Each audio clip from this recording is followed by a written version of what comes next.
hello, and welcome back.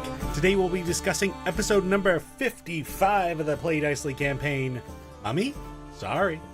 So this session picks up just after the party has planted another one of those magical beans, and they've planted it in the nearby Tuck Forest just behind their keep. And after planting the bean, a pyramid made out of roots and brambles forms and grows up from the ground. Party enters the pyramid cautiously after Nell had detected undead entities within.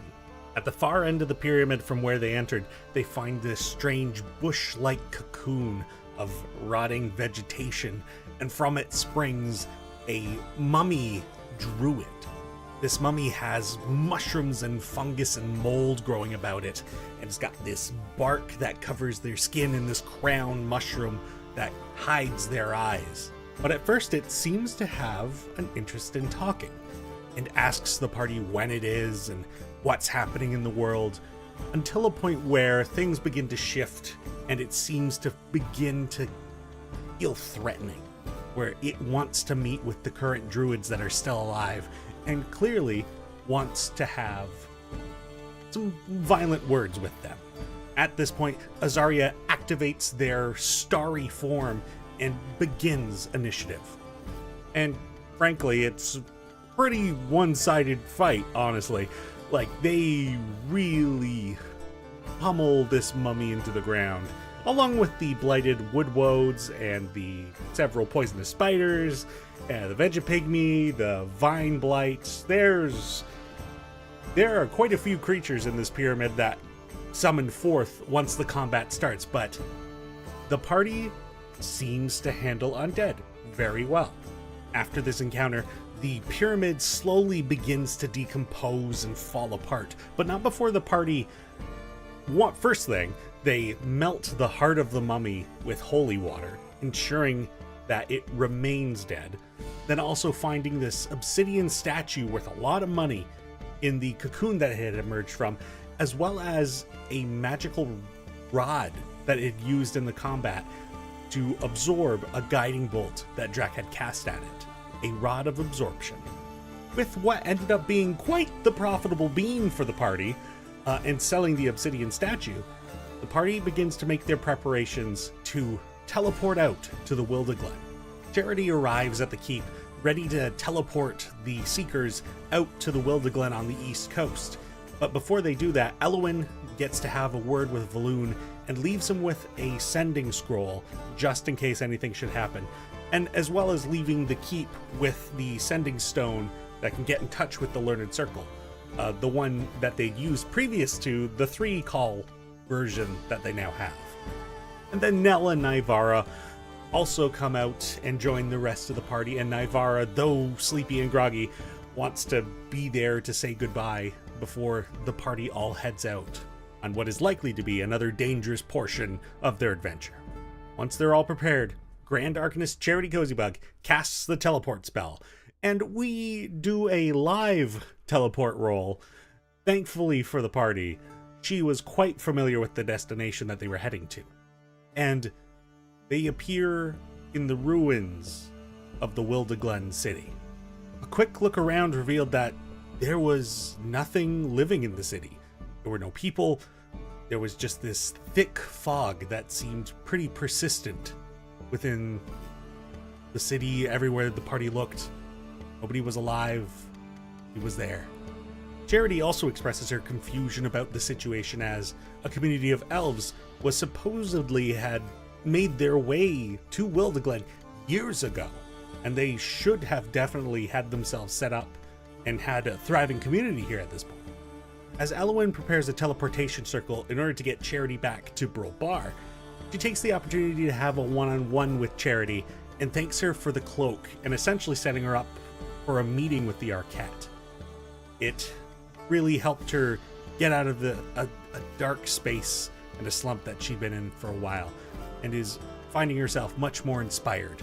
On that note of appreciation, the teleport circle activates and Charity heads back to Bar, leaving the Seekers to explore Wildeglen and wonder what happened to this city. What happened to the people that were supposed to be here? The characters take the time to wander through the city, and investigate what's happened, and are walking themselves through this thick fog that seems ever present, and noting the sorry state that the city is still in. The Druidic styled houses and the stone obelisks not well taken care of, and nature had kind of reclaimed some of it still. And making their way to the city center, where there had once been a beautiful garden, the party comes to realize that something might be wrong with the fog, as they discover skeletons of people that had been here within the last couple of decades. And this ended up being one of my favorite moments from this session, but the party realizes just how bad it is when Drac tries to tremor sense the ground and doesn't even feel bugs in the dirt below, leaving the party with many questions. That being said though, they realize that they should probably get out of the fog, so they begin to make their way south toward their final destination of the Lake of the Bog Beast. And supposedly it's here where the final Druid Enclave that they are searching for will be found. As the Seekers of Sycramund make their way out of the Wildeglen fog, Elowyn recalls a story that this whole situation kind of reminds her of. She remembers a story of a king and queen or rulers of some kind who had a child who was cursed after birth and became an imp. In order to free their child of this curse, they had to go to this village of devils and find the devil that had cursed their child and make it break the curse. When they did eventually find this devil, they convinced it to make them a potion. And this potion was meant not to be consumed by the child, but rather poured onto the land where they lived. The devil told them that this would cause the fiendish spirit that was inhabiting the child to be drawn out and instead stored within the ground. The land itself became a curse. And that story began to feel a little bit more relevant after Drac, who had taken a skull from the city of Wildeglen in order to try and find out what had happened, attempted a Speak with Dead spell, only to find that there was no soul to be able to communicate with, which led the party to hypothesize that whatever was in the fog was some sort of something that just diminished the soul until nothing was left but a husk, and leaving the people that were there to die. At this point, the party decided to change their course and figured it might be better to gather more information of what they were heading into rather than just jumping headlong into it. And as it so happened, Elowyn's original village before the desolation had actually been located only a few days west. And supposedly, the elves that had been heading to the Wildeglen might have set up a community located in the spot where her village had been. So with that new goal of gathering a little bit more intel, the party begins to make their way west instead. They've gotten out of the fog, the landscape is beautiful and wild and completely untapped. But on their way, the night before the party reaches Elowyn's childhood village, Azariah looks to the night sky and notices spots where stars had been.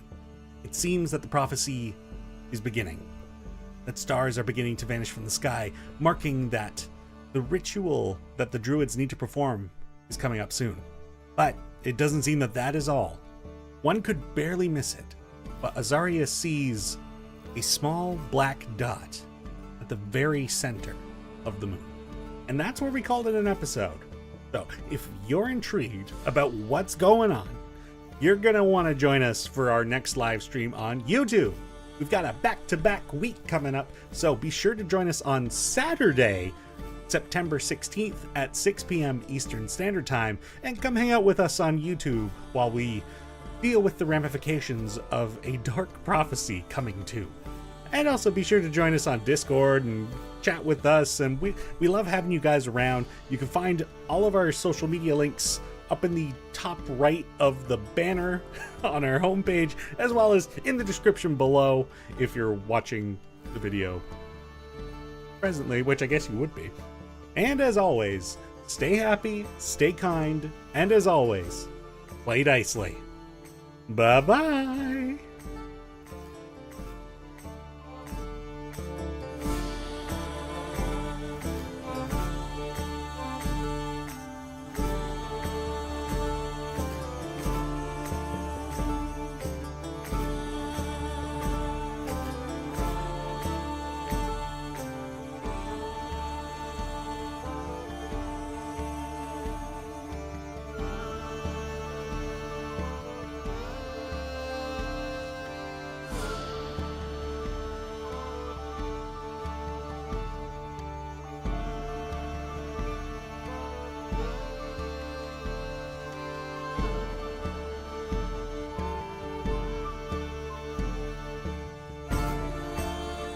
Yep, we got the game.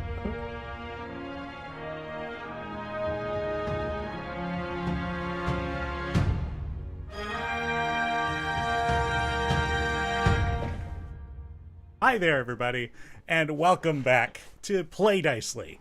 My name is Denny Dicely, and I'm going to be your game master for this evening. I didn't know what to do coming into the frame there, but here we are now, so we're down a couple players today, but we're going to trudge on anyway. So, hello to the wonderful cast and wonderful friends. Hello. Hello. Hello. Is this our first four-person stream? This is our first four-person. Ooh. Really? All right, Yeah. team. Okay, let's just have like really like important conversations. Just like that one time that you two weren't there because In you went episode back to your one? special, your special little hangout, whatever. So yeah, as I kind of already mentioned, we're down. Adam, he's still away. Anthony wasn't able to make it today. I mean, today is a Saturday of all things, so it's not our usual schedule, but because we missed some weeks and I was sick and yada yada, we're trying to get ourselves back on schedule, so this was kind of the compromise to do that. It's a busy time of year for a lot of us, big things happening, but yeah, I see the stressed eyes. Like what? No, What kind no. of things are happening? That's up to you to deal with. Anyway, Yeah. this is the stressful thing I have to deal with. So, Fair. yeah, you'll notice I've decided instead of reducing the amount of webcams, the screen was getting a little empty with 4 people, so I was like, I'll just keep all the frames up and just put the character art in there. So we've still got Abe and Drac. Hey, Day. And with that being said, and I did not run this by him before we started, I'm going to pass it over to Ryan with the tabletop audio. And you rarely do, and that's fine. No. I got nothing prepared. So for Timmy this week, go check out his website, tabletopaudio.com. And as I've said previously, $5, that's all you need. $5 item, simple sacrifice for me this week. It's a bag of crispers. I've already eaten it. No, not the crispers. I love crispers. It's okay. You can always buy an extra one. But hey, with all that said and done, go to tabletopaudio.com, get yourself some music, and it'll spice up your D&D games for sure. Back to you, Denny. Why, thank you, Ryan. Thank you for doing that. No problem. Yeah, so, I mean, so after today, we should be returning back to a regular schedule. So 2 weeks from now on the Sunday, which I don't even know what day that is. But anyway, we'll be back on a normal schedule moving forward. And does anybody else have anything they want to add? Any announcements or anything? Really important. I always label what part of the adventure we're in, and right now we're Wildeglen, Wildeglen. Anyways, What? Ah, I see. yeah. Sorry, my Wildeglen delivery on that was Wildeglen. absolutely trash, so I give up. But Wildeglen gone wild. yeah. There it is. Wild and out in the wilderness. Oh, no. Yeah. With that, how about we play some D&D, y'all? All right. Okay, if you insist. And insist I do. All right. Okay. Where we left off in our last session, the Seekers of Sicramund had decided to plant a bean in the nearby Tuck Forest, and in doing so, cause this pyramid to form out of roots and vegetation, and inside a druidic mummy came forth. After the party kicked the crap out of the mummy and looted the place, the party began to prepare themselves for their scheduled teleportation to the Wildeglen Wetlands via Charity Cozybug. And she met them at their keep the following morning. The Seekers said goodbye to their beloved NPCs and staff, Valoon, Nivara. Mikolek was left with a sending stone to get in touch with the Learned Circle should anything happen. But I guess the entire keep was given that, technically. But with that, and with all the kind of preparations out of the way, the party teleported to the city of Wildeglen, which shares its name with the region. However, once there, it seemed that the Wildeglen city was deserted and just drowned in a strange, ever-present fog. Charity also mentioned that she thought this was weird, considering that a community of elves had supposedly made their way out to resettle portions of this region like decades back. And with that information kind of in the air, Elowyn thanks Charity firstly for the cloak and the meeting with the Arquette, and then teleports Charity back to Brolbar. The Seekers took the time to look around the city and see what had happened here, discovering corpses and skeletons from only decades back, suggesting that that rumor that Charity had mentioned had in fact been true, and kind of double confirmed by Nell, whose partial family history kind of deviated between traveling to where Varmhall Village is and the rest of the community kind of connecting with those traveling elves and heading eastward toward Wildeglen. With that, the party began to head south and get out of the fog, and then decided on a detour toward Elowyn's village of origin before the desolation, Tulna Village, which was a few days west. During this trip, Drac tried to speak with Dead with a skull that they'd collected, only to find that there was no soul attached to it, which was a strange revelation. But that wasn't even the end of it, as one night out from Tulna Village, Azariah noticed in the starry sky that a few stars had gone missing, and that a small black dot was barely visible at the center of the moon in the night sky. And that brings us back to where we are now. So, Seekers, it is now the following morning. It's not too long before you make your way to Elowyn's home village. And Azariah, you have some grave news. And I keep it to myself. Nice! Moving on. No, yeah, I think first thing in the morning, I don't think I get a long rest. You know, I will take that. I do not think I sleep. So when Nell detrances, sees Azariah just kind of like shook. Rhea, are you okay? Our timeline has become more pressing. And if there are, like, if it's still at that point where there are, like, some stars in the sky, I will kind of point out the few areas, and specifically, like, the one thing that we weren't told about, like, this dot forming on the moon. Oh, good. I was really hoping, actually, that things would get more difficult and weird, so... Guess we made the right Super. decision not going to Balesville. Yes. God, I hate having to be put in the position to keep making these types of decisions. But we'll just keep on with the plan, I suppose. Yeah, I mean, we have time until it would even be possible to get into the next enclave. Yeah.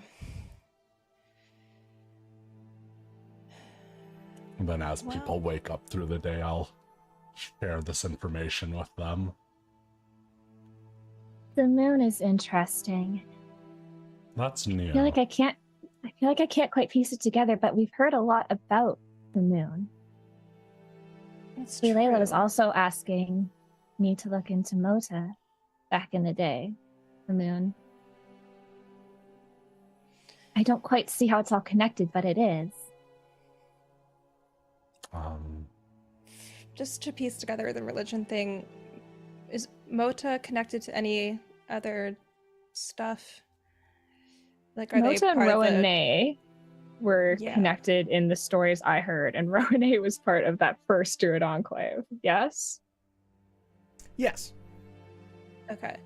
So is Mota one of the ones that has like the druidic and the non-druidic like counterpart? Or am I... Or is that just like is that just the five? The five. I know one of the things about Moda is that they're a created god. Yes. Like Yes. in this sense of like some of them are like forever and some of them are. Yeah, because there's two levels of Positions? gods. There are the natural ones, which are a static, like they are static gods. They are deities that are fixed. They will always be, they will always exist. That including like Meadow, Rowan, so the god of life, the god of, or more accurately, the god of the earth, the god of the water, and Agajidis, the god of the sun, and then also Mota.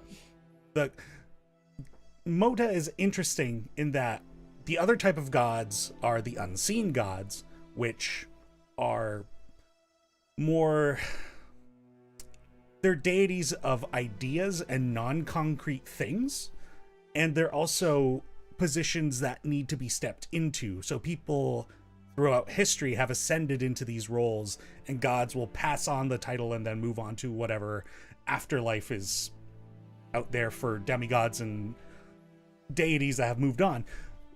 But Moda is considered one of these, but also has not replaced themselves or anyone has ascended into that. Oh. And the moon is a physical thing.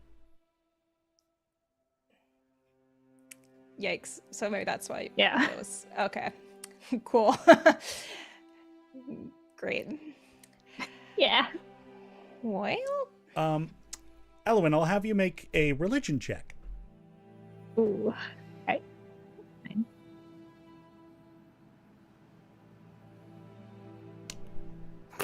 Critical religion. Man, I'm so good at rolling skill checks. Yeah, so with all that detail I just gave you there, it might have something to do with, in those stories that you'd read, that Mota had been like a mortal person, but ended up being put into a deific position because of Rowan. So it's some strange, like they have ascended, but they were put there by one of the natural gods. With that religion check as well, I'll also remind you that Azariah had told you guys once upon a time that in the Druidic beliefs that their deity of water, Ro, which there are parallels there, had created the moon out of like snow and ice and kind of put it up in the sky. I was just reading through. I was like, what Druid teachings do I have here? Right. Yeah. Okay. Yeah, like for us, it is like a protector in the night sky when the sun can't be there.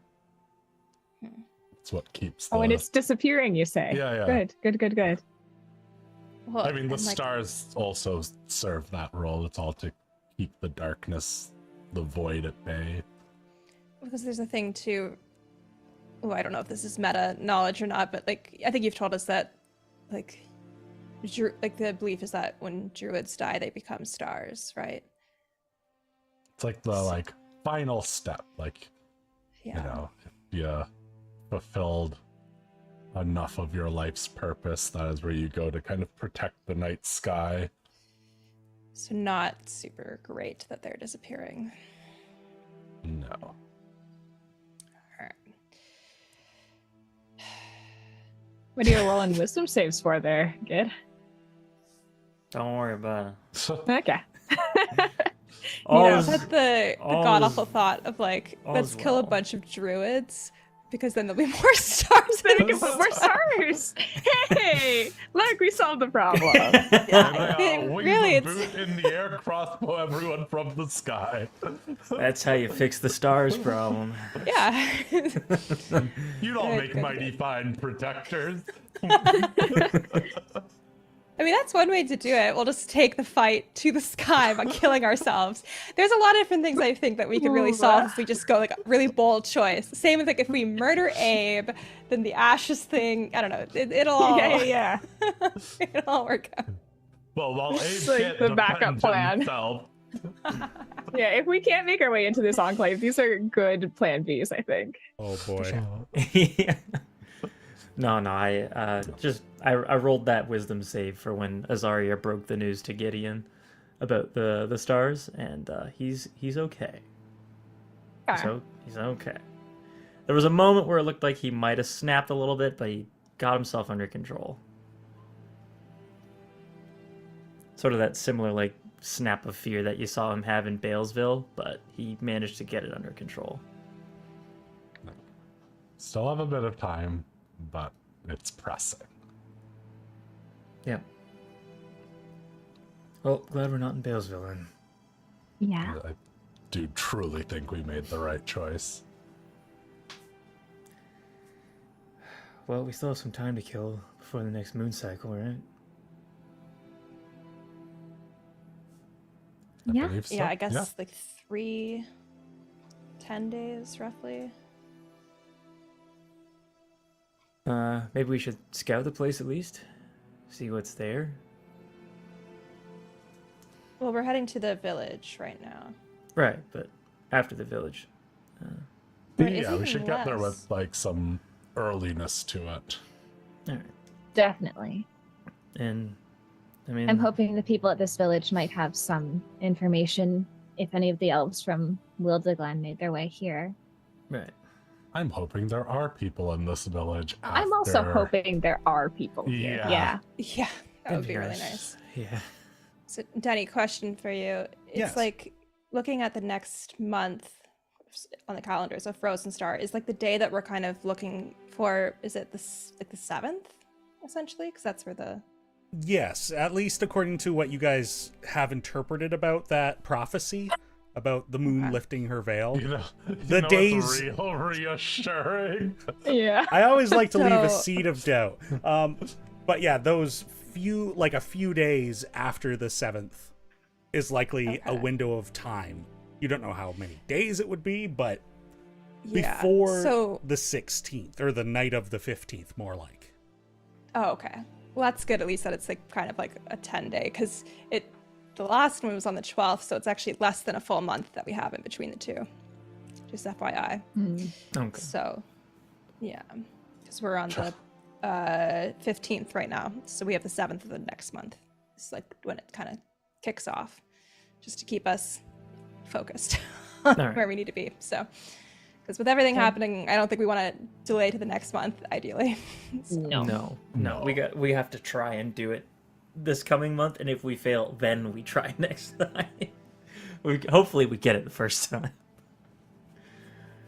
I mean, even with you guys waking up this morning and getting this news, like there's almost the world kind of reacting in a similar fashion, in that it seems that the first morning frosts have begun to set in, and as the sun begins to rise and slowly melts it away, you know that the colder season is coming, and it'll likely be within the 10 days.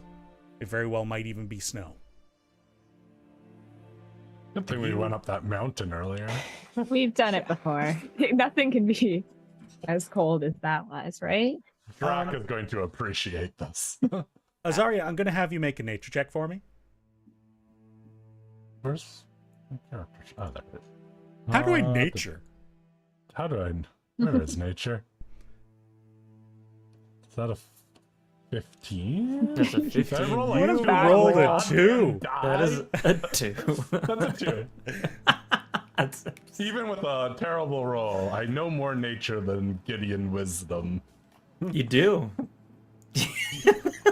Azariah, you are hoping that within these windows of time and whatnot, and it's all theoretical, another variable that's going to be coming up, like, you don't know what, in terms of this Druid Enclave, you're going to have to do with the Lake of the Bog Beast, but if it involves anything to do with going into the lake, you're going to want to hope that the ice hasn't begun to form. Oh, God, what a thought. Well, Might wanna- you We should be able know, to break through ice, though. Yeah. We've got got Abe. fireball. fireball. True. And I guess I have magic. Yeah, and we have Abe has a rocket axe. Yeah. Worst comes to worst, we could set, I guess, like, get there early and just try and find a way to magically heat the water each day. I don't know. Prestidigitation can do a little bit of it in a small quantity, but I don't know if there's some bigger version of that. I mean, ice fishing's a thing, so I think with the tools we have, we could cut a hole in the ice and get in. And I think fireball would also help. Well, ideally we can heat. Well, I guess heating the water would damage the ecosystem. Well, I mean, ideally we can like get into the temple without blowing up all the lake wildlife. Make a wall of fire as well. I have lots of fire-based options. Wall of fire might be good. Okay. Well, let's hope that we don't have to do any of this. Or Drac can like Yeah. split the water again. That would be good. Yeah, does that work with ice? Maybe. I don't know. Interesting find. Interesting question. All right. We'll experiment. Yeah. Should we get a move on? Yeah. Yes. All right. So the lot of you pack up your camp and continue on your way. And a few hours pass. Elowyn, how are you feeling approaching the site that had once been, though no memory of it, but an integral part of your identity? It's... Yeah. Your mother had told you many stories about your home and like what living there had been like. Is there... Yeah, kind of give us a lowdown of what's running through. I think there is like a level of like nervousness to it that is like odd because, like you said, like it isn't a place that she like really knows, or like, you know, if it is abandoned or destroyed, like it doesn't really have any impact, but it is like an important place to her because this is the only place in her life that she feels like she ever had a normal life. This is the only place that she ever had a full family and she was normal and we loved each other and it was fine here. And so I think there is like a lot of weight to this place to her, but she also like recognizes that it's kind of maybe just like a misplaced, like, I don't know, dream of the past that, and who knows if it's even as the way that her mother described it or anything, but she would love for it to be a nice place. And she's worried that it won't be, I guess. Yeah, that's valid. As you all travel across these grassy plains and make your way to where Elowyn remembers roughly where this place should be, you notice across the grassy plains and on the rolling hills that there are stones, large stones that kind of dot the landscape here and there. And the path you're walking, one happens to be quite a bit closer to the road. And you can see that it's like painted with shapes and patterns and like there's carvings into it. And Nell, from your experience, they look kind of like giant / elven in nature. And can I have you make I'm just gonna have you make an intelligence check with advantage.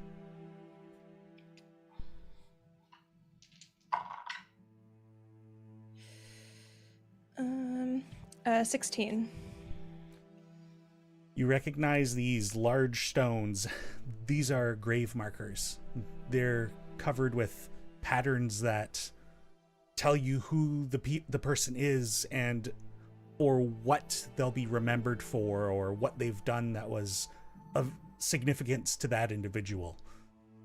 But it doesn't seem like the community that put these here had a sense of like, you know, putting all the dead together.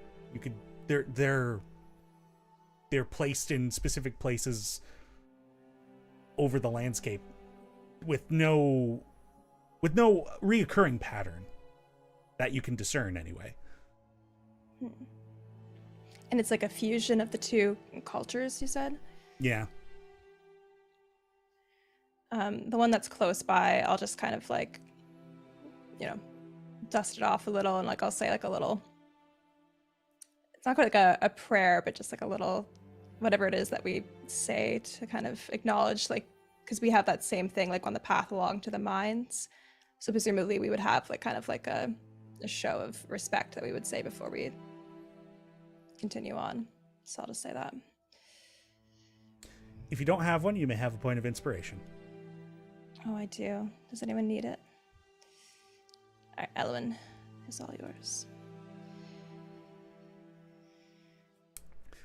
And you carry on, and it's not much longer that as you're passing low stone-made walls that kind of begin to cement a sense of boundary / territory, that further up ahead you can see a span of forest that reaches down to the south and up a little bit up to the north.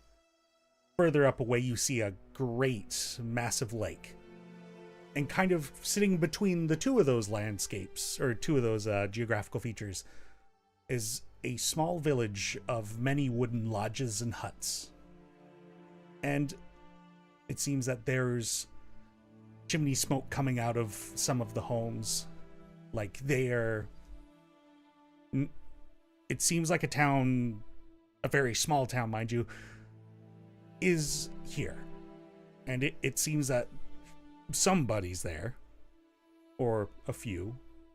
And as you get closer, you do see that there are people out and about. It's like this town's probably got maybe about 100 people at most.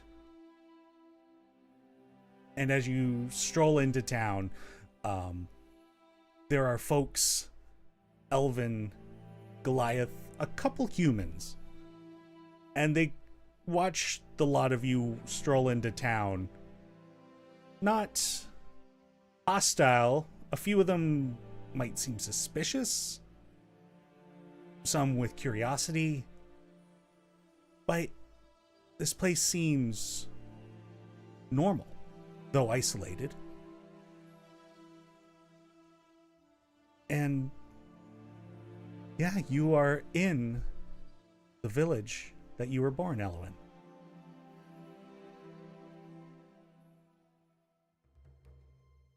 I don't really know what to do with that information, to be honest. I think Elowyn's just kind of like, I don't know, like, does it, like, I don't know, it looks the way my mother described it to me. Does it look kind of the same? Do you think it's different than what it was before? I mean, yeah, kind of looking around, like, it doesn't feel exactly like your mother described it. Like, there, like, she might have mentioned that, like, there were some shops or certain, like, types of buildings, and it feels like the place had to get rebuilt. Like, there are features that aren't there that she described. These houses look like they've been partially, like, reconstructed. Some of them have been renovated from newer material. So it looks like they've built on top of what had been here before. An interesting feature about some of these houses is you notice in the, like, the houses are mostly like full-on logs that make up these walls and, like, are just kind of crossed together and whatnot. But amongst some of the logs, you notice that there are portions that are almost like metallic. Like the bark itself has turned like chrome-like or mirror-ish. And Elowyn, that is something, that is a detail that your mother did tell you about, was that some of the trees in the nearby forest have, on their eastern side of some of the bark of the trees that grew along the eastern border of that forest, had a chrome-like, mirror-like base.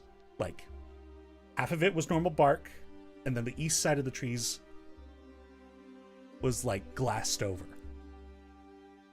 It was a strange phenomenon in the trees that ended up giving this forest its name, the Glassbark Woods.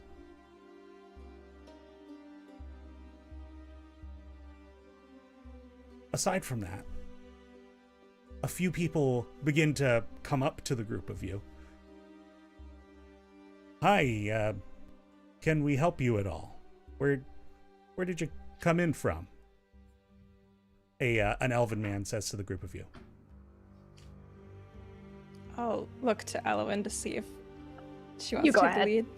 Oh, you go ahead.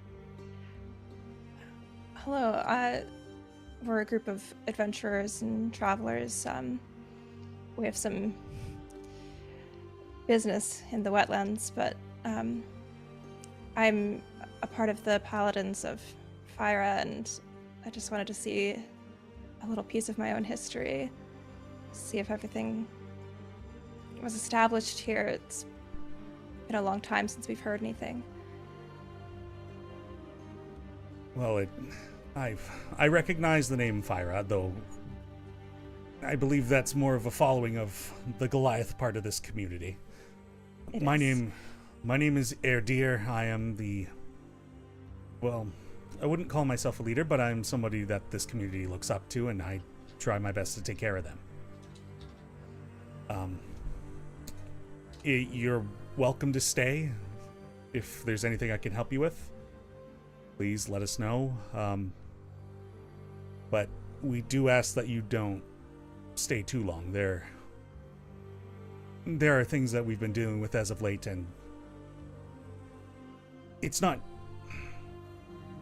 You know what? I wouldn't worry yourselves, but just gather what you need. The community is quite giving, and I would suggest moving along. What sort of things are you dealing with, if you don't mind me asking? Part of my whole reason for being out is to try and help where I can. So if we can be of any use to you at all. Make a persuasion check with advantage because of your sword. Yeah. Oh my god, I'm rolling a lot of fours today. Persuasion check. 24. You get the sense that he kind of like lets his guard down a little bit. Like you've quickly warmed up to him.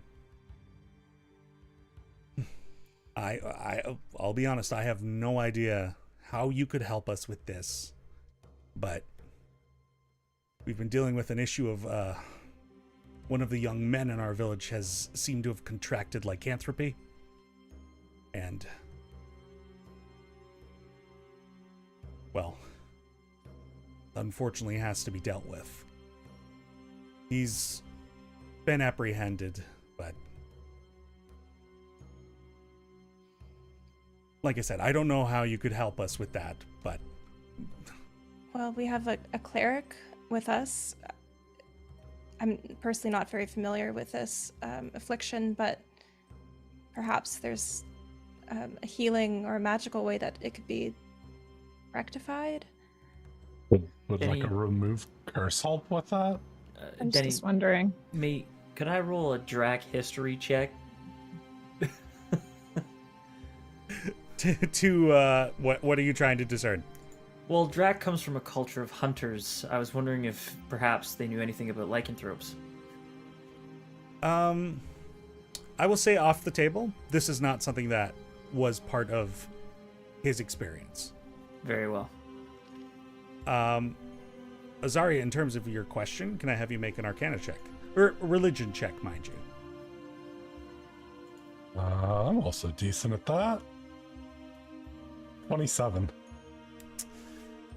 There are certain circumstances where clerical magic could be helpful in this situation, but that depends. Lycanthropy is a finicky thing. There are some situations where it could work, there are some situations where it might not. If it's hereditary lycanthropy, that's not something that can be cured so easily. This young man in your village, was he attacked by a werewolf? I actually assume it could be. So lycanthropy is like just like any of the whatevers. It's not specific werewolf. Correct. Was he attacked by a creature, or is this a familial ailment? As far as I'm aware, of the situation. He was neither attacked nor has this ever come up in the village before at all. Like, he and a few of the other young men in this village here, they went down to Sava Pond, which is about 7 days south, because kids will want to adventure and whatever. And they went for a camping trip, and apparently, while they were gone, he ended up contracting lycanthropy somehow, and he was the only one that came back. So, he was very forthright. And so the community has tried our best to help him, but maybe if you're able to talk with him and if you're able to help at all, that would be a huge service to us. We can take a look at least. We have no right to ask you to solve this problem. In fact, I do not expect that you will be able to, so. Well, you didn't ask. We offered, so. And whether we're able to help or not, it's all done in good faith, so we'll offer to try our best, and that's all we can do. Well, I thank you. Make yourselves at home. You may stay at the Rune Care House. It's our community home, typically for socializing and stuff, but we do keep a few cots there on the occasion that folks do show up, or that folks decide they just need to not sleep in their own homes or for whatever reason. But yeah, you'll find the young lad in a cage kind of toward the Rune Care. You'll probably see him on your way. Thank you for your hospitality.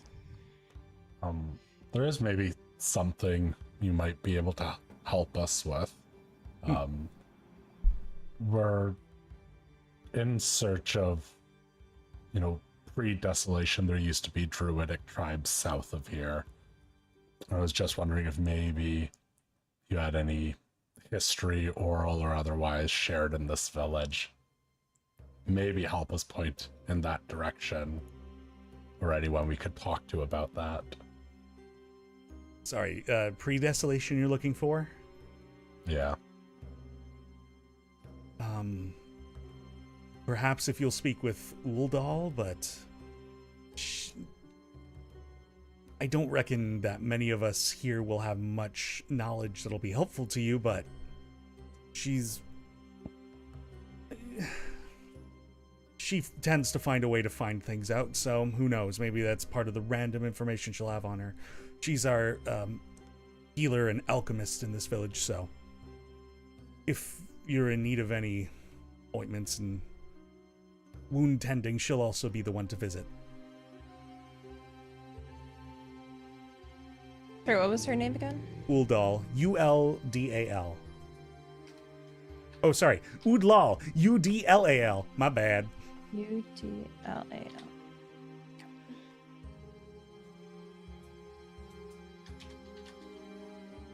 Also, I realize I didn't describe this gentleman to you. He's a wood elven man, so he's kind of got a slightly light brown, like slightly tanned complexion. His hair is red and braided. He's got green eyes. He looks, well, those of you who are more familiar with elves, he's probably over his first century, and he has a bow strung over his shoulder and arrows and a quiver on his back. He seems pretty hunterly in his attire. You'll recognize Udlal's house, shop, store. We don't really barter much here. It's more, we all help each other out, but her abode is more of a clay dome, so it's pretty easy to spot amidst the houses.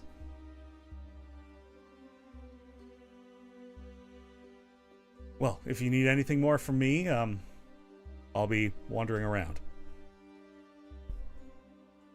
Enjoy your stay in Nara Village. And he walks off. What did he call it? Nara. Fascinating. So, what are you doing? You've been told that there's a young man in a cage somewhere. There's a place you can set up for the however long you're going to be here, called the Rune Care House. And there's also Udlal, the herbalist. Otherwise, the village is quite standard, though, like, very much on the frontier. Like, these people don't have a lot. It's very wild living, very much in touch with nature. We check on this young man. Sure. Before we head over Yes. to any of us, has anyone else dealt with anything like this before? Nope. Do I know anything? Is it I'll have you verses and make, histories I've ever looked into? Apart from scary stories. yeah, I'll have you make I'll have you make a history check with advantage.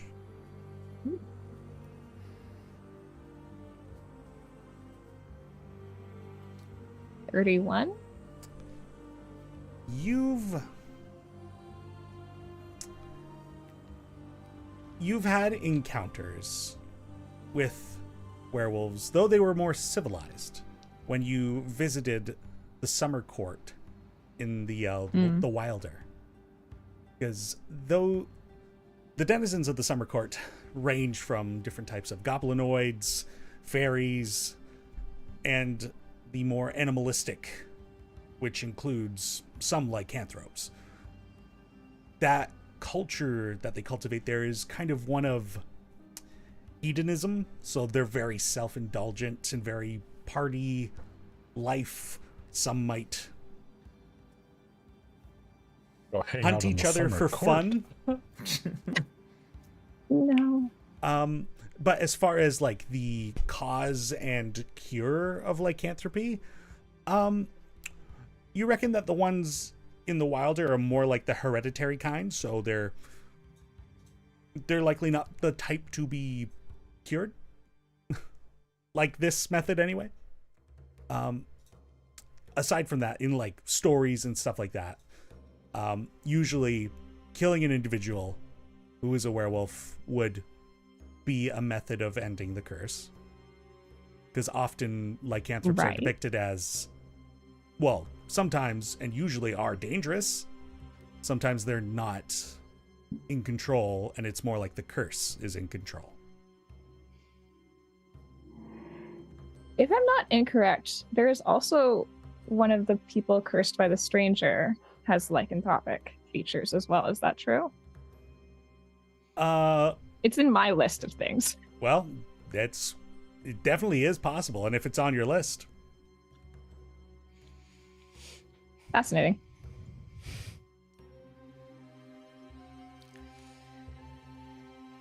I'll mention as we walk over there just the things I know. I think we can talk to him and see. track if you have removed curse rep. He does. And we can at least take a stab with that. All right. Drac will say something reassuring, as Dracs want to do. Yeah. So the lot of you make your way over to near where the Rune Care's house is, as Erdir mentioned that the cage would be kind of nearby, and you do notice that there is like a wagon that has kind of been prepared, and sitting in the back of this wagon is this like mostly wood made, but there are metal elements to it, this cage. And in the back of this wagon, a young Goliath man, shaved head. And as far as Goliaths go, and now you especially notice this, he's quite the lithe individual. Clearly not somebody who's really put a lot into maintaining a strong physique. Like, maybe not quite as a constitution as that is reputable with Goliaths. It's hard to believe, at least at first sight, that such a young lad could apparently murder a bunch of people. And he sits in this cage, just kind of curled up, arms around his knees, just looking down. He is quite the sad sight. Hello? And he kind of lifts his head, and you can see, like, swollen red eyes. He's clearly been beside himself. He's a bit grimy, a bit smelly. Hi. I'm sorry to be a bother. I know you're kind of going through something right now.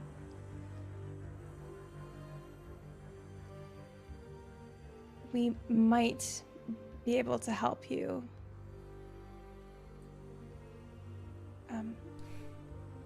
Is there any chance you'd be willing to tell us a little bit about what happened?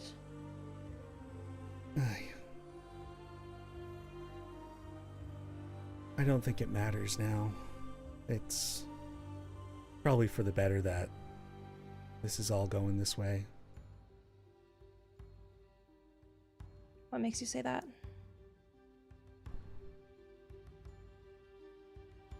I can't fix the things I've done, and I'm a monster. Would you have done those things before all of this? Make a persuasion check.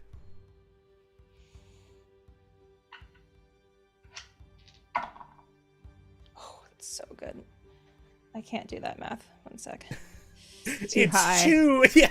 I can't too add all these high. numbers together. What is this? I just- 3 digits? No, my brain just couldn't add 9 and 9 together, so it's 28.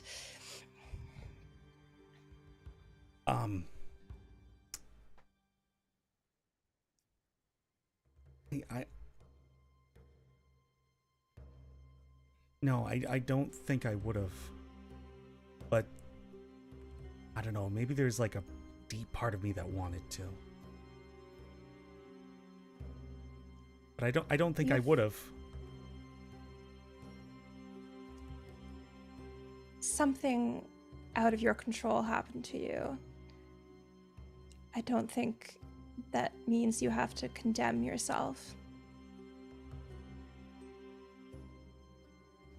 I don't think at your core this was something you did. They tried to drown me. Your friends? You could call them that. And this was before? We went down a pond. We were just gonna go camping. They always picked on me. Always liked to prank me. And this one was too far. They pulled me under, and I was gonna drown. And something got a hold of me. And the last thing I remember was gasping for air, and they were in pieces. And he shoves his head back into his knees and just sobs.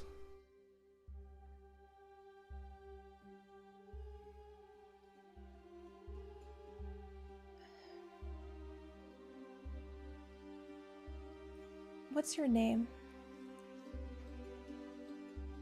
Garen. Garen, do your parents live here? Do you know them? Yeah.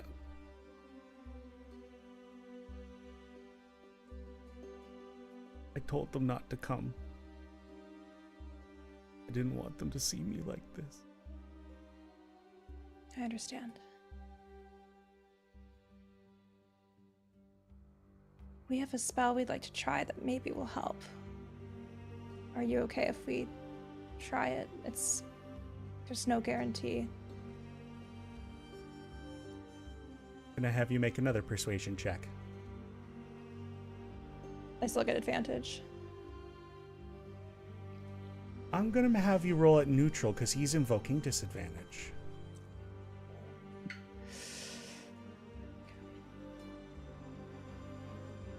I'm gonna use my inspiration. I'll allow it. 27. I'm gonna combine this with a bit of an insight. You feel like what he feels he deserves is what is awaiting him. And there's a part of him that would love to, well, maybe not love, but feels like he should forego your offer. But there's the part of him that wants to live. And so he says yes.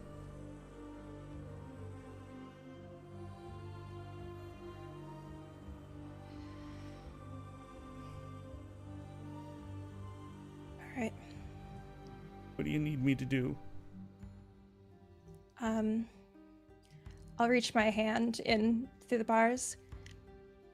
You have to hold my hand for it. You can squeeze it if you need to. It might be painful, I don't know. And he slowly, like he's scared he's gonna hurt you, reaches for your hand.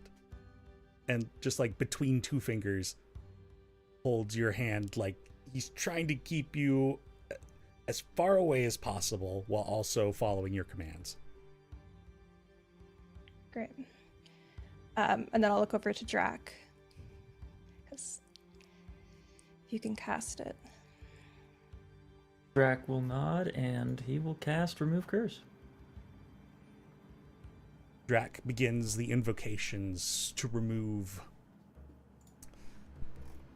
magic that clings to items and people, and he begins weaving the divine phrases that would act as the shears that cut through the thread of what hold together a fabric of a curse. And it seems as if these shears did attempt to cut through the threads of a curse. There's a bit of a bounce back of the shears and almost this dark flash and a in the air. The remove curse has failed. Elowyn, you recognize the makings I of the hate that. stranger's curse. I hate that, Denny.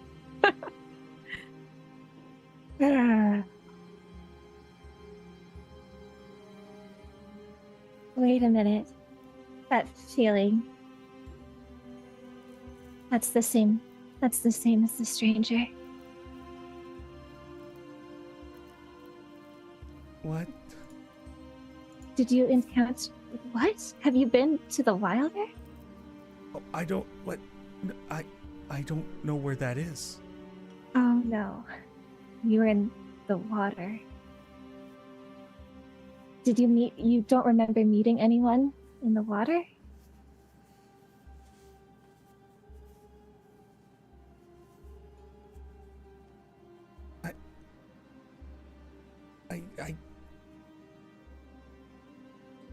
A moment of kind of realization comes to him. I thought my mind was dying. I thought I did speak with somebody and they asked me if I wanted to live, and I thought it was just me rationalizing, of course. And they said they could let me live.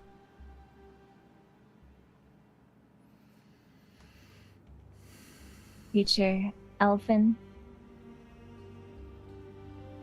I only Is remember that what you saw? I only remember a vague shadow, but it felt like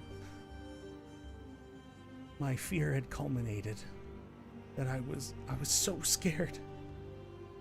I know. My name is Elowyn.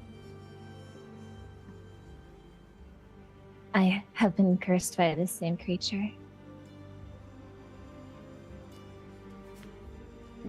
What do I do?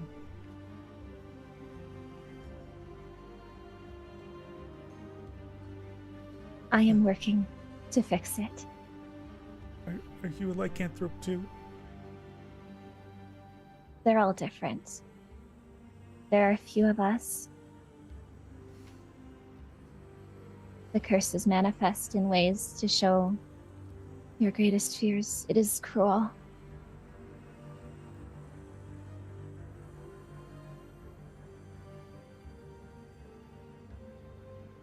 Elowyn, you remember that as part of this curse, there is a physical manifestation of a contract. Mm-hmm. Do you have something, anything that appeared after you spoke with this creature?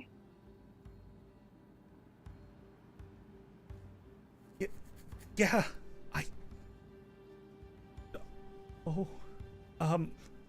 and he kind of like scuttles over to the opposite side of his cage, and like you can hear him kind of like reach between the bars and grab something and come back. He'd clearly put it far out of reach. Yeah, this, and he shows you this crude like wooden carving out of a dark wood of the figure of the stranger. I don't know where it came from, and I thought they were pulling another prank on me, and so I left it behind, but it kept following me. We'll do that, yes. Even now, I left it at home, and when I woke up in here, it was sitting in the cage with me.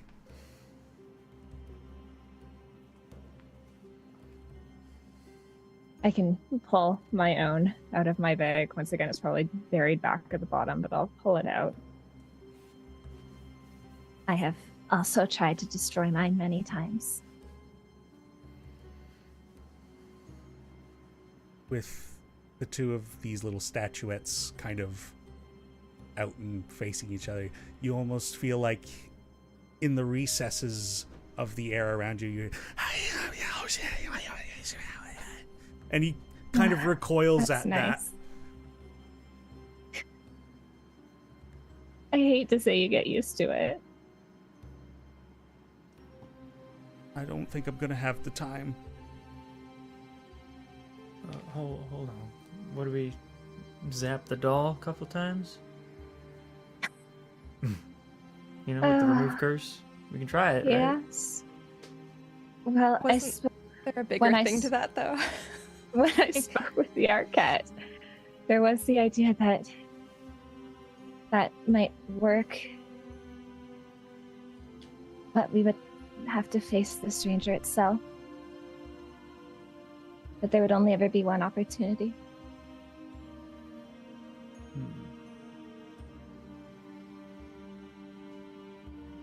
I don't know what I thought we were waiting for, but if this might actually break all the curses, maybe we do need to do it sooner rather than later if this time is limited.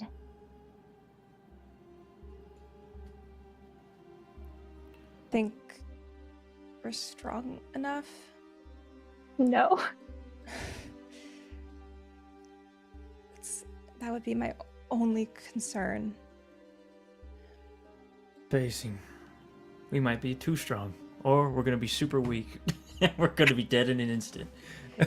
Oh, We that's do so know reassuring. that the stranger is the creator of the infernal realms. It is a dark, powerful creature. I don't know how we would ever be strong enough to fight it. We are mortals. Garen sits back in the cage and tosses the idol aside and just curls back up. Yeah, just cover your ears for a minute.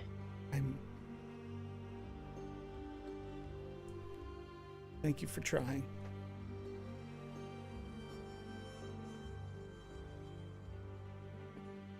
We're gonna If- keep trying. We are. I don't think I want to tell you how long I have been working on this, but I have been working on it.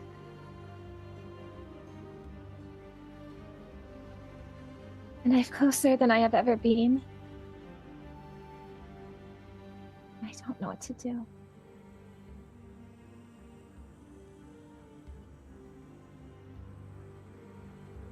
And there's a moment where it's almost like his sadness like dissolves in a way to just like emotionlessness, like numbed. It'll be okay. It's gonna be okay. And he Gideon will cast Calm Emotions and reach out to him. Is there a saving throw he has to make? There is, yeah.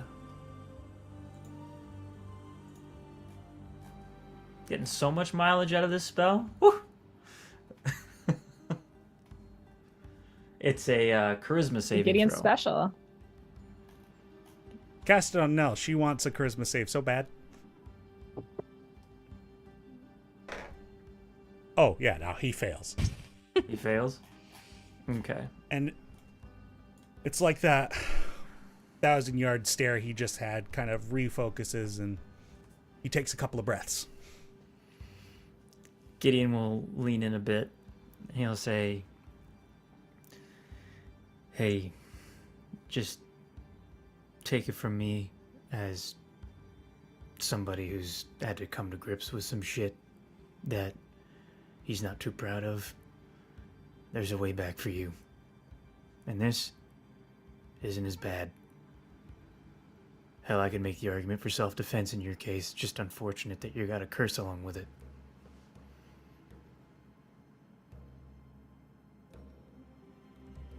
Thanks. I appreciate that. Of course. I mean, I reckon the plan is that they're just gonna execute me. And he leans closer to you, Gideon.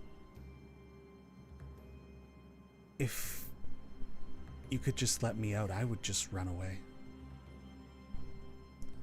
Well, we can't let you out. Not yet. I understand. But I had to try.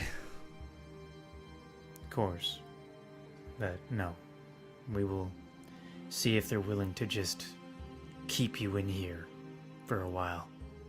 Keep you fed, whatnot, while we deal with this. To be fair, the choice is yours. I don't imagine living in a cell like this is glamorous. But if you're willing to wait it out, we can have a shot at breaking this curse for you.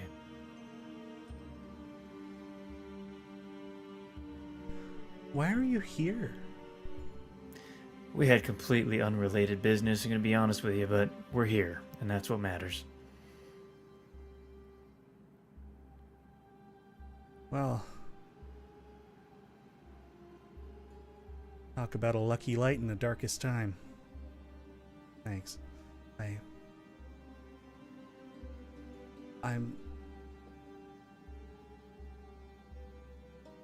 don't know, whatever divinity must exist, they must have brought you here. I'm feeling hopeful for the first time in a few days. Glad to hear it. And his calm emotion spell will drop. Hang We in won't there. let them do anything to you. You have a long life ahead of you still. We're gonna figure this out. Okay. I'm gonna lay down. I'm kind of getting tired. And curls himself up in the bottom of the wagon at the bottom of his cage. And you know he's not sleeping right away, but there are still soft whimpers as he is trying to pass the time with sleep.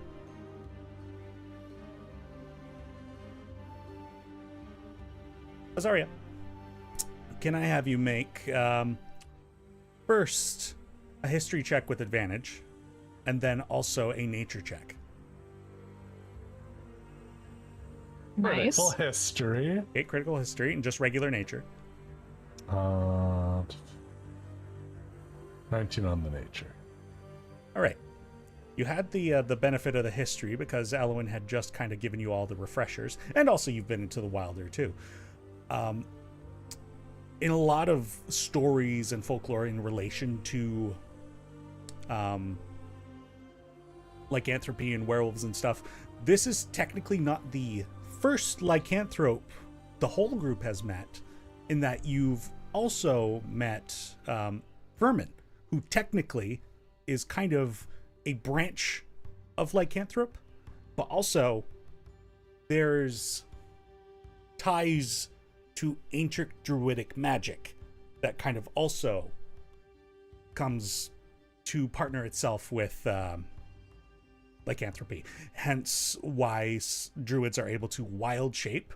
Some of them just tend to have either embraced it so fully that they maintain either a constant animalistic appearance, as is the case with Vermin, and he's part of that lineage, or that they more embrace the ability to change more drastically and more often.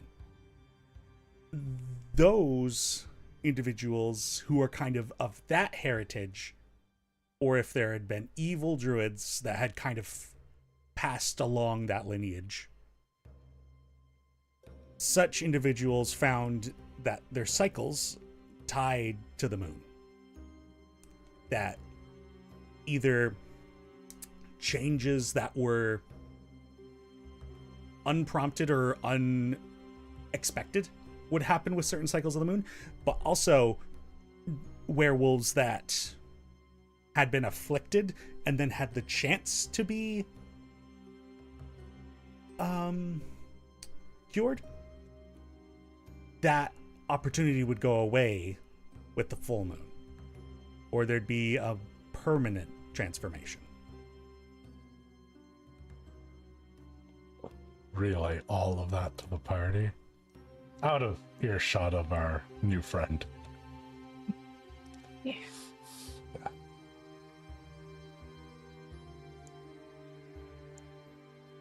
This town's children to cursed by the stranger ratio is shit. Yeah.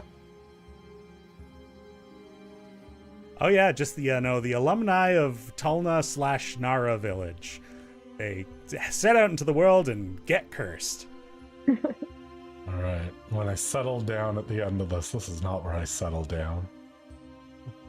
The fun thing is that stranger will be dead by the end of this. yeah, the fun thing is that Tulna Village will then later mail you and ask you to pay them so that they can bring more people to the village. Yep. Right. For tourism.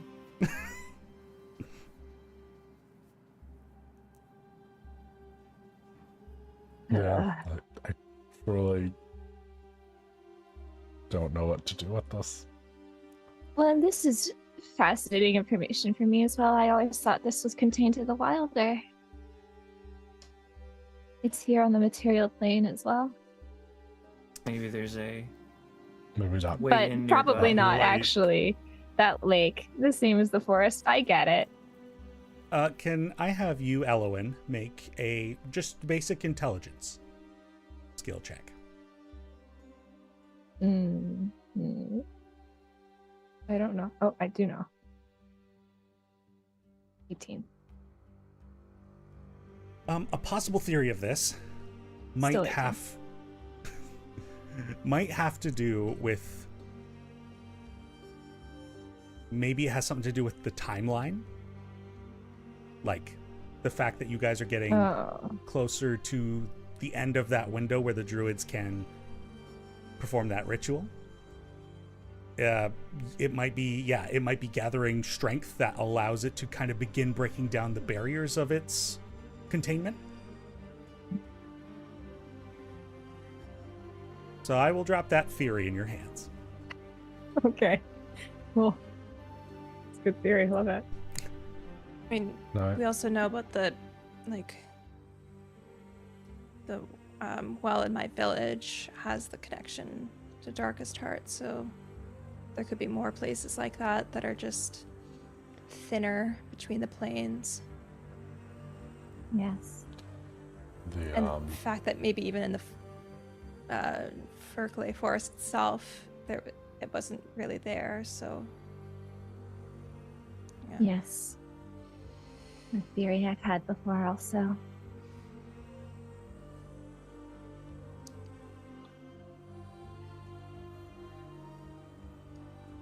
Well, So what, we ask this village to keep him alive in a cage for who knows They can't when? kill him.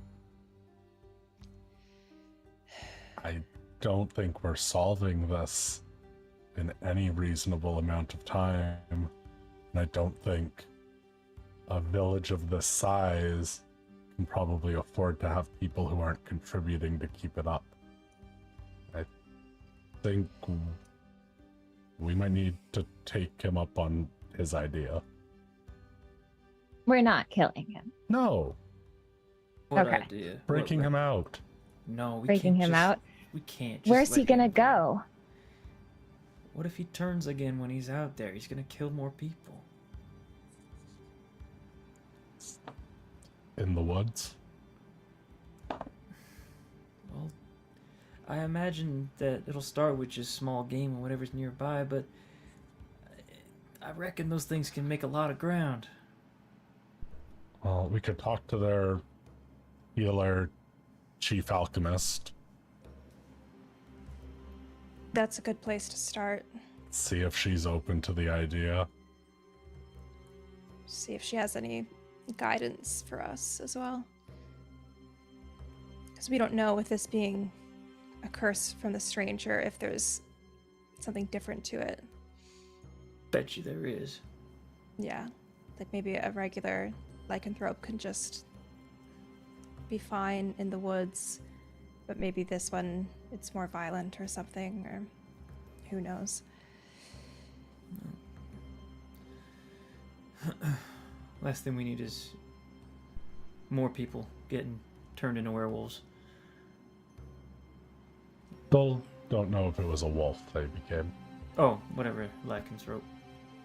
Lycanthropes are... It's a transferable thing, right? That's what you said. I Yeah. mean, But Yes. normally it is. yeah. But again, this is a rather unique version of it, so. Yeah. I mean, We don't need also, more super lycanthropes. druidic magic to make something like this in this whole line, that idea that the stranger is the fifth head. Yeah. It does feel very druidic, eh? I mean, there is the option. We remove curse on that doll a few times and try and take this out now, but I do not think we are ready. I don't think that we are either. I wonder if there is something we can do once we have the druids together. That was my thought. Strength in numbers. Well, my thought is, if we have all the druids there with us, then the stranger can wipe them all out. Just like that if they're with us, right?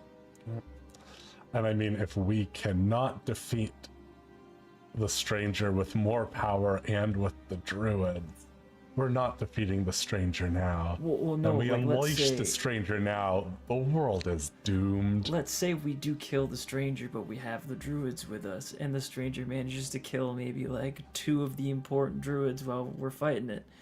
We're fucked. Like, we need all the druids to run their rituals. We can't lose any of them. We didn't wake them up for nothing.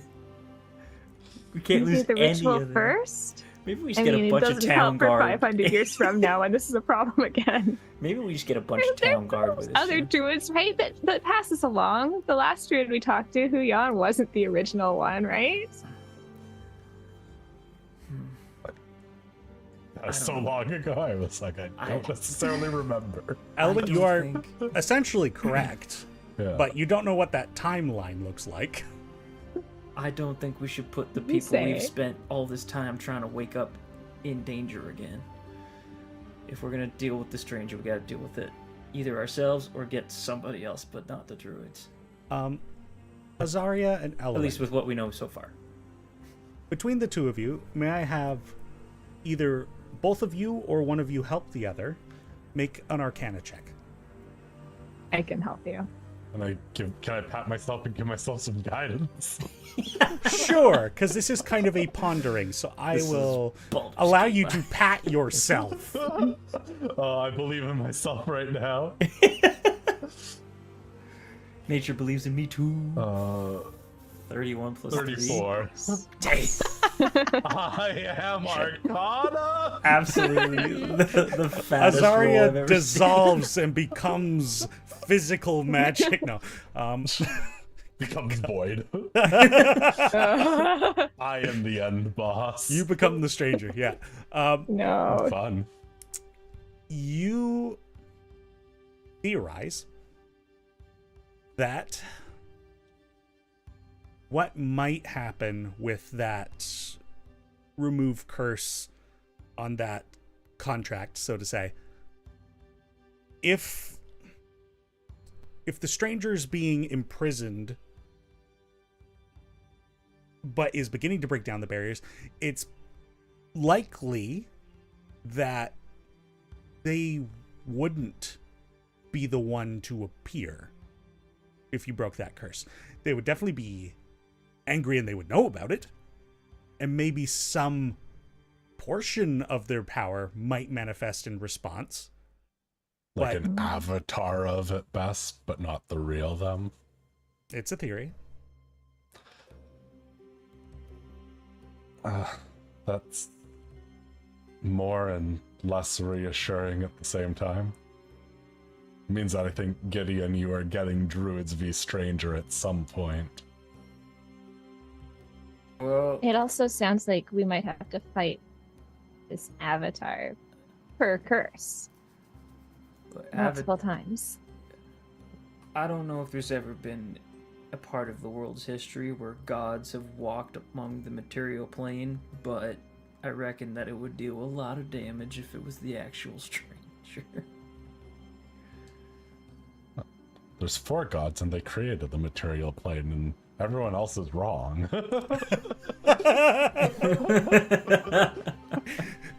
Azaria, point of inspiration for very blatant disregard of other religions. Someone else can have it. I'm just kidding. Well- You do not get a point of inspiration for that. Well, sorry. Actually, there's apparently 5, because that's what we're friggin' looking for, Azaria. Yeah, we don't worship the darkness. Well, but at the end of the day, it's one of them, so... Whatever avatar comes out of there. Again, I just don't feel like we should put our winning hand in danger. That's all. It's an avatar. Let's talk to this later. Let's see if maybe how much time they'd be willing to keep him in a cage. Sure. But I think the only way we are saving him, if they are not willing to keep him in a cage for probably a few months, is breaking him out or dealing with this thing now.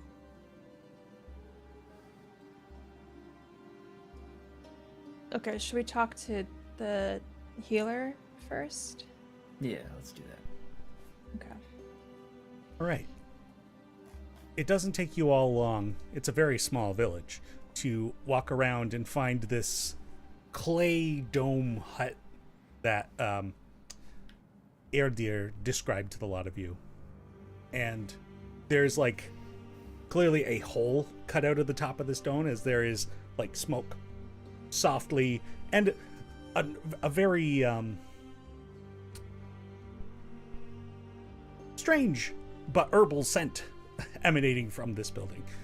But a lot of you make your way, and it's kind of like an igloo but made out of clay. And you kind of have to like, well, the very tall of you basically have to get hands and knees to crawl in. Gideon, you just kind of have to duck down. Elowyn, you're good. And once inside, the lot of you, it's quite the dark little home, with the exception of light given off by a central fire with a boiling pot over top of it, and like a kind of grill, so to say, with like different veggies, but also like spices and like other plant life kind of roasting over the fire. And there's like different dried herbs that are hanging off the walls, and this kind of like cross back and forth like wooden support that more is hanging from. And some of you might like have to like move your head around to dodge out of it. But living in this space and kind of working away at some like tinctures and grinding things up in a mortar and pestle is this older Goliath woman who is hunched over, basically reducing her height in half, which kind of explains the short entryway. And she's got a look of very tired eyes, almost like she could barely keep them open, and a lot more wrinkles, Nell, than you've seen on Elder Goliath before. Oh. Hello, I don't recognize you. Hi, I'm Udlal. Welcome to Nara. How can I help you? Hi, we're just a group passing through, but we heard about the predicament with Garen and... Oh, poor boy. Oh, I couldn't come up with anything to help the poor lad. Oh, it's a real tragedy, that. It's not a fantastic consolation, but he's been cursed beyond something that anyone on this plane would be able to solve, so...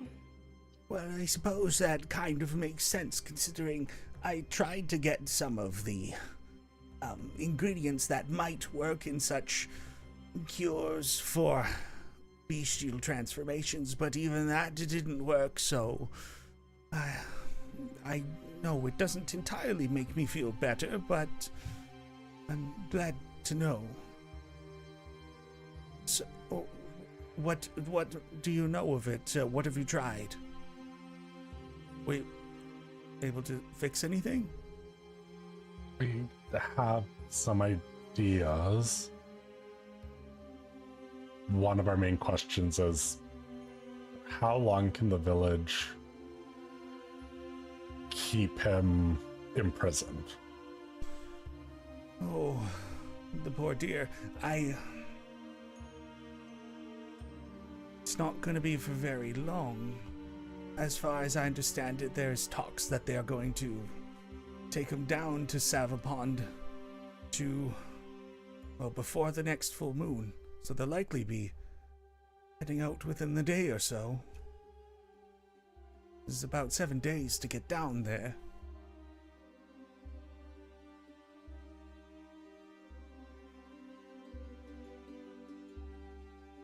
As far as we're aware, that's the next cycle of the full moon, and there's a lot of superstitions regarding his condition. Has the village ever encountered anything like this before? No, this is very much a one-of-a-kind situation. And now you kind of notice that she, like, even though her eyes are barely open, it's like she's squinting them even more and like focusing on your face. You kind of remind me of somebody. Do you know Oli? It's my grandmother. Oh my goodness. Did you travel with them? I did. I was part of the original group that came down. How is your village? It's doing well, I'm glad to say, and I'm very happy to see that this one is, too, all things considered. Well, in most respects, we have a quiet life out here, but it's not unmarked with tragedy. Do you know anything about... Did anyone else from that group of ours originally, or the elves that joined us, did any of them travel further east? And there's a moment where she just kind of drifts off to a memory. And then she kind of brings herself back. Yes, unfortunately. Yeah. We, all along the way to Wildeglen, pieces of the traveling group would break off and decide, oh, this is a good place to set up and start a new life. And we all thought it was a good idea too, to have a bunch of small communities on the way and kind of, populate the wilderness a bit and know that we had neighbors and that there were other places to go. But yes, we were one of those break-off communities, and the rest continued on to Wildeglen. And now, I don't know if you've had a chance to get around and meet some people, but I also wouldn't bring this up, so use this as you will, but know that it might be a sore spot for some. If you've had a chance to meet our kind of pseudo-head of the village, Erdir, he and his wife were part of that original group as well, and he stopped with us to help us set up this village, and his wife carried on with the group to Wildeglen, and she was going to help them set up, and then she was going to return here and be with Erdir. But after a few months, we hadn't heard anything back from the group that carried on to the Wildeglen. And we had sent others there, and they had all died. Nothing violent seemed to have took them, or no evidence of any fights or any such. But as far as we're aware, there's a heavy fog that drifts there, and something terrible must have happened, so we are now the furthest point east. And, well, Erdir is a bit, overprotective now, since. So, he is kind of brought a good portion of the community to think that dealing with this Garen situation is the way to do it. But the poor boy, everybody's already been through such hard times.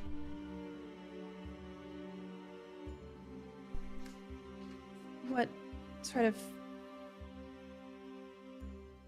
other things did he go through?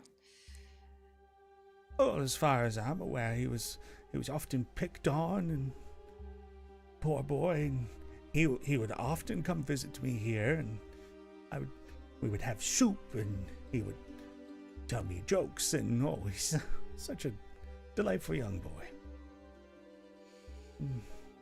It's a shame that such things happen to such nice people.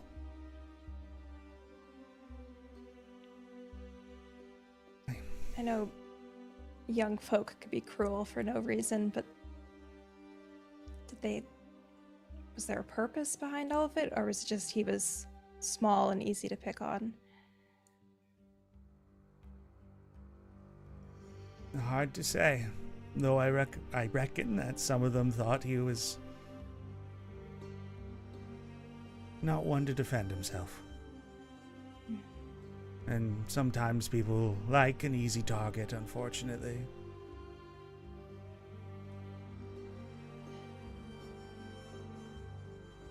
Not that I... Do you know? Oh, go ahead. No, go ahead. I was going to change the subject. That's all right. We do not need to dwell on this, please. I was just going to ask if you knew if any of the elves from around this village are ones that lived here before the desolation, older elves that fled to the wilder or to the underground. Are any of them still around? Oh, as far as I'm aware, I don't believe that any of them returned. At least from what I've heard, a lot of them ended up finding stability, at least from what I understand of the wild. There's some form of stability there. And by that time, they'd put down their roots. So they didn't have that desire to have to hit the road again.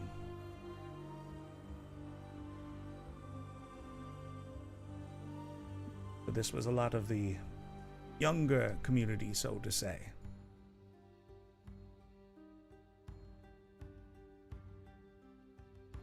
Do these elves come from families in the wilder?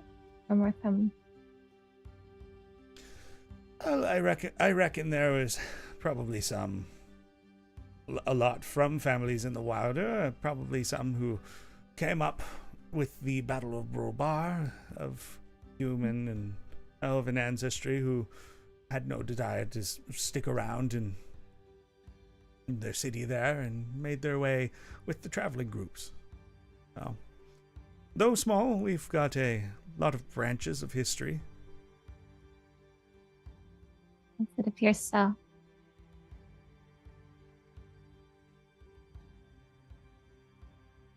Thank you. We're just looking for some information. Oh, of course. You're very sweet. You're very inquisitive. Hmm.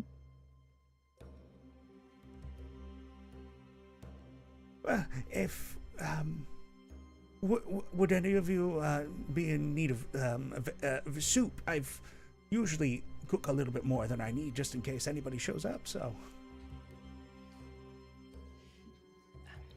I think everyone's always in need of a little bit of soup. It Oh, would allow us soup. to warm That's ourselves the name of the by your episode? hearth. A little bit of soup. Little You bit of need soup. a little bit of soup?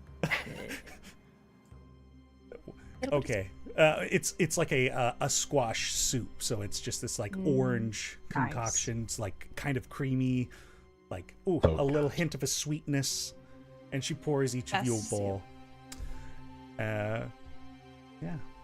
A lot of you have the soup. It's very, very basic, but like I said, sweet. There's like a hint of like some spice, maybe like a nutmeg or something. So it's, despite being so simple, there's a few interesting hoops that are being jumped through in this recipe. Hell yeah. Gideon will talk kitchen with the with its creator. Oh yeah, she starts regaling you with like all kinds of ways she cooks squash. She loves squash. She'll like cut them in half. Like if the village ever gets like hands on butter, she'll like butter them and like bake them over the fire, like just like that. And like I said, soups and like kind of mash it like a mashed potato in a way. She's got all kinds of ways she prepares squash. Nice. Booyah. If I can get a word in edgewise via all the squash talk, I'll just like, tell her some like more wholesome stories from the village, just so she can be caught up on the history a little bit. Nice. And yeah, she'll try and come up with like stories that kind of veer away from, the heavier topics you guys have been talking about, kind of like some of the festivals that they try and throw on. A recent celebration that kind of drifted in from the west, involving like, you know, games to collect sticks and wood from the forest since winter's coming.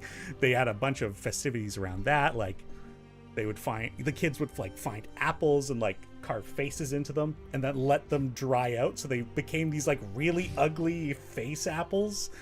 Oh yeah. So there's just, he's like, that when I don't know what that's about, but kids will be kids. No, it sounds spooky. I like it. Yes, very much so. I'm like Did you know copying that down with all like super detailed notes just so I can bring this back to my village. have your point of inspiration? Well, that gets inspiration, but my bigotry doesn't. And on that note, no, just kidding. Weird. Roll for initiative. Fight the We're gonna fight this grandma? No. So many four gods. Like Ria's religious prejudice. Squash elemental comes out of the cauldron. Oof. Yeah, you guys have a nice soup, nice talk. And yeah, is there anything else I can help you with while you're here? We don't really barter, so to say. It's more like we all help each other. So, if I can think of anything, I'll ask you. Or if you need anything, you can ask me now. And Well, if the village could use vinegar, honey, wine, or mayonnaise, I can provide that for your hospitality. now I'm going to stop you right there. You have honey? I believe that's one of the things from the alchemy jug. I think that might go well with some of my recipes. Let me open up my jug, see how much stuff comes. Yeah, I can get you a gallon of honey. Holy shit, that's a lot of money. I can't even Can also fathom. be used as an antiseptic, so Just don't feed it to babies, though. Yes, you can also No. achieve botulism. just Yes. in This is facts. babies. It's kind of their fault for being stupid. Just it's a fault for being Get better. babies. Being Wow. babies. Dumb. This episode, bigotry and babies. I had written on soup and stories, so How cute. Get together for some B&B. Bigotry and babies. And if you're flying, it's an Airbnb. Ooh, Gideon, boy. you lose a point of inspiration. Oh, Well, I do offer the gallon of honey. We'll She stay will- good pretty much forever, so. Yeah, she will happily accept it and is like, all right, that's good. Oh, wait. Oh, no, there's more. Okay. Wait. How much honey do you have? Oh, no. Hold on. Let We me get can't another stop container. it once it starts. Oh no! And she gets like another like urn and like puts it underneath. Oh no! Do I need another one? Better go find one. And she goes and grabs like another like a jar and like, oh, I hope this is enough. All right. I'd say like a gallon jug is a thing. I didn't make a gallon jug. I don't know how much a gallon is. This feels like it's like a onslaught of honey. Oh no! Well, and before we're heading out tomorrow, but if you want more or would want vinegar, mayonnaise, beer, acid, I can only give you 8 ounces of acid though. It's been a long time since I've had acid. It's been a long Shit. time since Grandma has tripped. Let's get high with Grandma. What strain Cool. is it So currently? fun. Oh, God. No, I will thank you. If I can think of anything, I will let you know. And likewise, I'm happy to share, happy to have the company.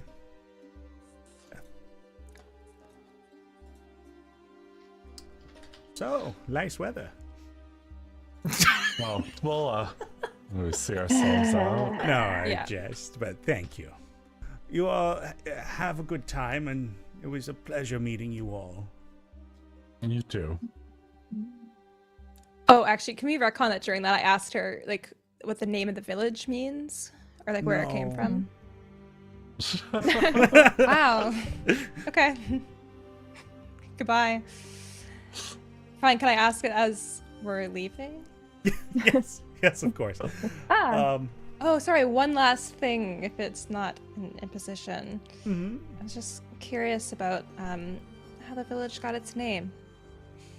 Well, Nara, it's kind of a blend of two words from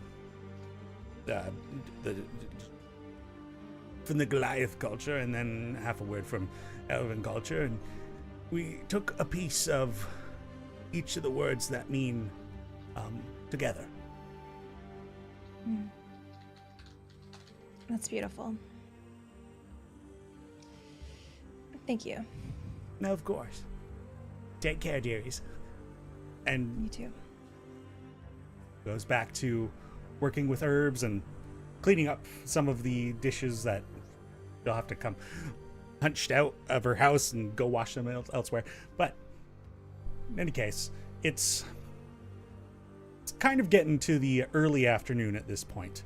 Is there any particular information you're going to hunt down, or are you just going to kind of gather yourselves with any looking for supplies? Good. Do we remove this curse, I guess? That's... Why don't we inform Erdir about what we know? maybe we should say something. Yeah. If he's kind of the one that will be in charge of all of this, I think he deserves to have a voice in what we do.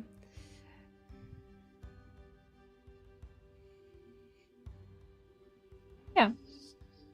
Okay. Go Alright. find him again. A lot of you How do you kind spell of- his name, by the way? I've been writing it phonetically, but I gotta start writing it properly. Oh, yes, good idea, because it's not how it would seem. I'm sure it isn't. Erdiir.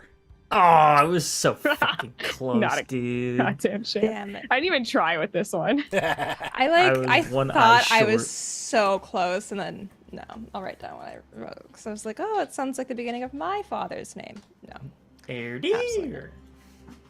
So Erdiir. Erdiir.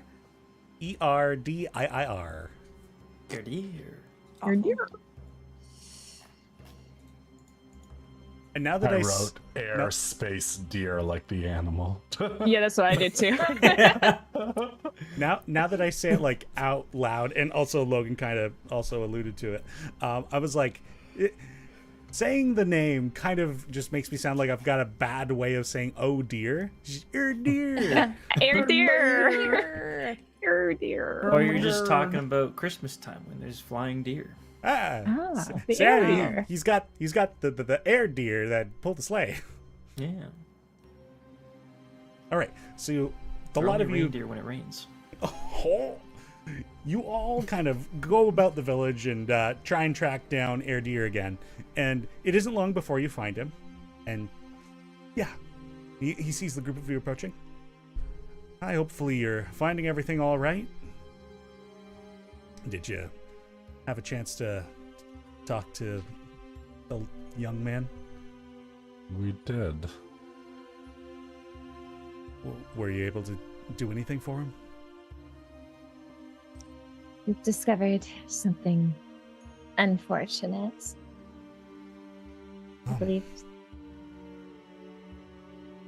I believe the creature that he ran into is a very dark one. It's placed a curse upon him. And you can kind of see him doing some calculations in his own brain. He's like, "You're older than you look, aren't you?" That was a leap, but yes. Well, I assumed, based on you kind of taking the lead on this, despite your appearance, that would make you an expert. And it takes a long time to become an expert in things, so. Yes, I am quite familiar with these types of curses, seeing as I have carried one for going on 3 centuries now. a lot longer than I had anticipated in the answer of that. I am sorry.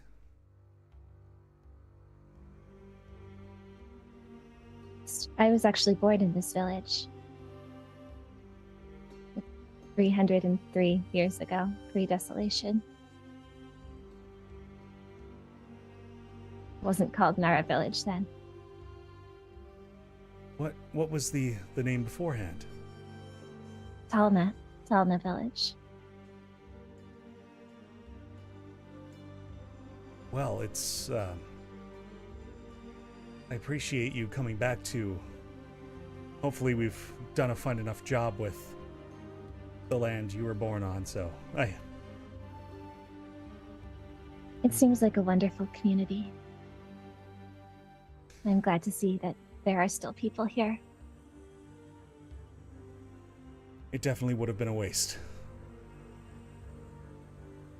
And of course, you're welcome here anytime. But to the more urgent matter. So, there's not much we can do then, no? I'm not sure. We have an idea, but we're not sure how dangerous it will be. All right, and what would you need of us? To be far, far away when we attempt it? I'm not sure.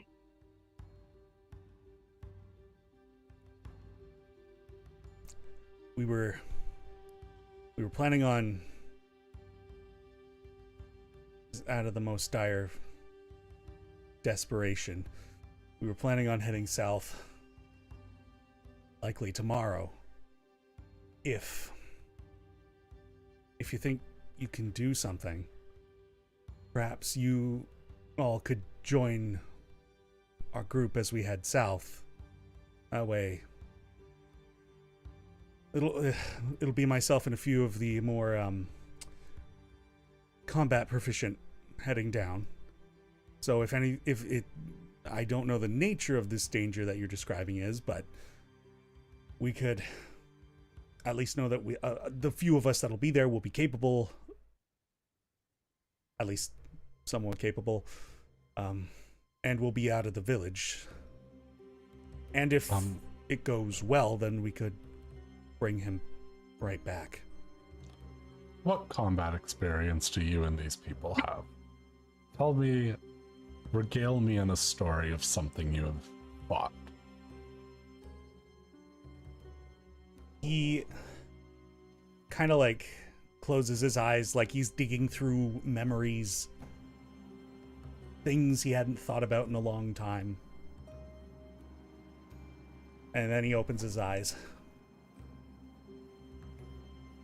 Well,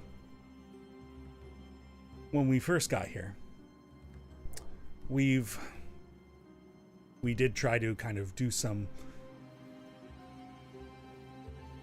exploration more to the south, because we had, and he kind of like chokes on his words a little bit. We had more people that headed east, so we went south. And we ended up finding some ranger types down that way.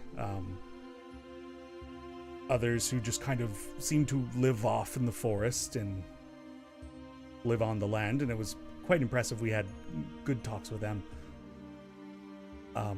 But there are dangerous creatures further south.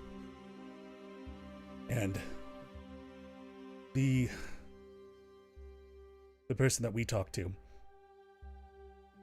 we were attacked amidst what we thought was a moment of safety. And it was about the size of, and he looks at Azariah, about your height. A dark, scaly individual with wings and pointed ears and sharp fangs. And it ripped into this ranger. And it seemed like I don't know what it was doing to it, but it was like it was eating him, but not really eating him. And we fended it off, at least. We did not kill it, mind you, but my group was able to get out of there and fend off that thing. It was... I don't know where it came from. I don't know what its origin is, but it felt bat-like and seemed like the kind of creature that would have more around. Would this description he's given me, would I be able to make like a nature or like arcana check if it's a magical creature to discern what it might be? I'm gonna have you make... First, I'm gonna have you make an intelligence check, generally. Where is that? Oh, 14. All right. So now, because this is a system that just came to mind. I'm like, ooh, that's a way to kind of do this without doing the meta. Now I'm going to have you make a religion check, as you know what check you need to make.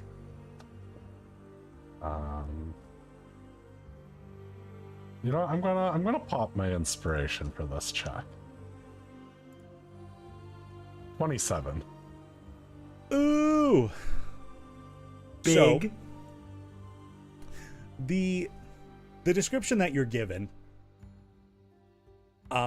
feels very demonic, like fiendish in nature, something that was just out to kill, and not like eating this other individual but not eating them.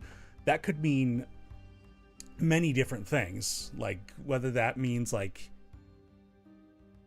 well, it had to be consuming something else by the sounds of it, whether that is like their sanity, memories, the soul itself. It was consuming something of that person that wasn't their physical body. With the 27, I'll give you this. You feel like this description matches a fiendish creature known as oh dear, where did I put that name? Oh, of course I did not. I think it's like a Nabasu. As we're having this conversation, I want to use my like tactician's calculation just to see like compared to who's like kind of our most in between strength person. And I don't know how long this conversation is, if you'd let me use like a few of these. I just want to really gauge where he stands compared to like us, because right now I'm sitting like, no, this thing appears, you run away, you do not fight with us. Right. Well, you can also gauge that you'll probably be more focused on his dexterity because he is a bow wielder. So yeah, like where's his dexterity? You know what, compared to mine, mine's just like mine's an 18.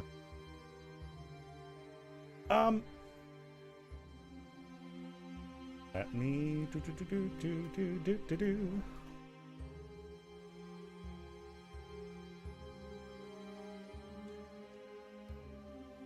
Don't mind me.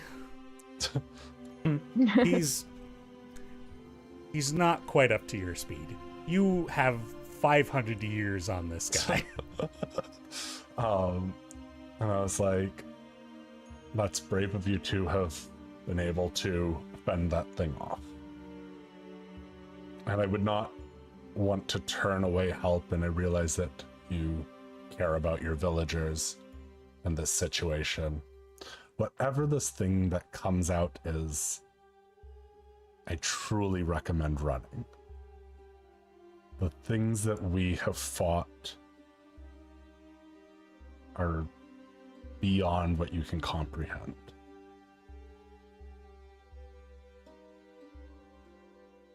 I believe you. But this village is all I've got. And Yeah. But by the sounds of it, if what you're doing is going to be so dangerous, like, I mean, the kid's going to be in a cage. Like, we gotta take care of him. And when that thing comes, I think y'all run with him. He also seems... Yeah, I don't know. So, like, when we break this thing, if his curse will respond to it.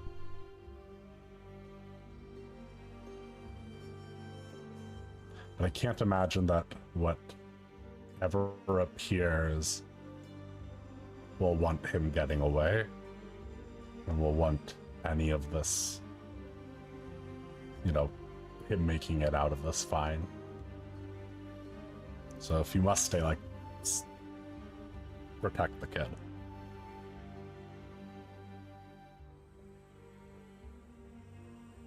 Okay, well.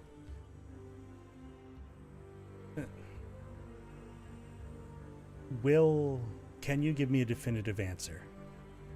Will what you're gonna do break whatever's happening to him? From our understanding, yes, but... I think so. Well, yes.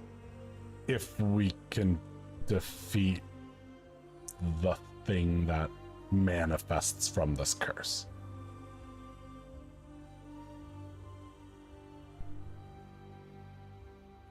And are you confident you can defeat it?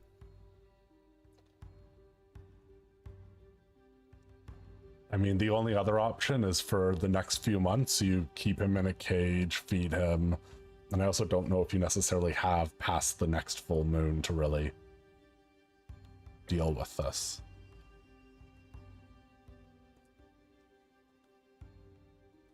Sorry, can I have you make an insight check? Hell yeah. 19. Hey, The questions that he's asking you and the information you're providing him is helping him formulate his kind of backup plans in this described scenario that you're providing with, you know, as little information as everybody has about the specifics. He's formulating his plan based on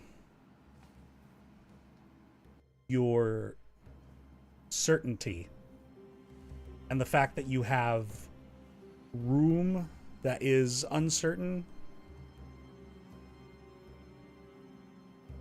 will likely lead him to make choices that are probably not the ones you would make.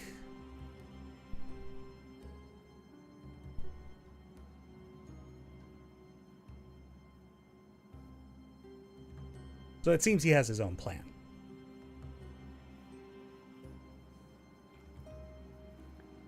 All right, well, if you're going to... What I propose is that you will all join us. We will go a day south. At which point, you attempt whatever it is you're going to do, and we will be ready to run.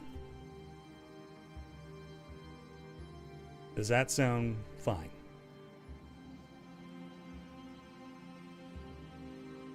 I looked at Elowyn. I think some of this really is your choice. I don't know.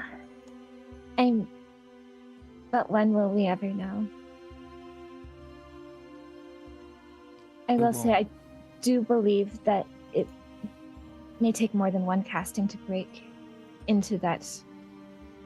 I don't know how many times a day Drac can do this. Drac lets you know that he... Because I don't have his character sheet up. Drac has 2 level 3 spell slots and 3 level 4s and 1 level 5. Oh, man. Spell slots for days. I always forget that Drac is mostly a magic user, But you know? he also lets you know that because he's already cast 1 remove curse today, maybe it'd be better to do it when he's full rested. So that'll be tomorrow anyways. I believe the Arquette told me that it would take multiple castings. I don't remember exactly how that was worded now.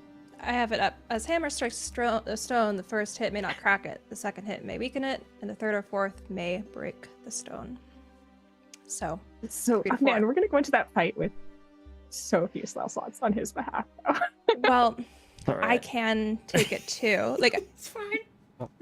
like I can take it too, right? And like, so we could be strategic. Like, I was thinking we could talk strategy once we're out of earshot of gentlemen here. But Yeah, Like- I just wasn't sure if we could do it tomorrow if that was the plan. Okay, yeah, it sounds like we could if we wanted to. yeah. All right. So we could do one tonight. Oh my god. Yeah. Yeah. Well. Yeah.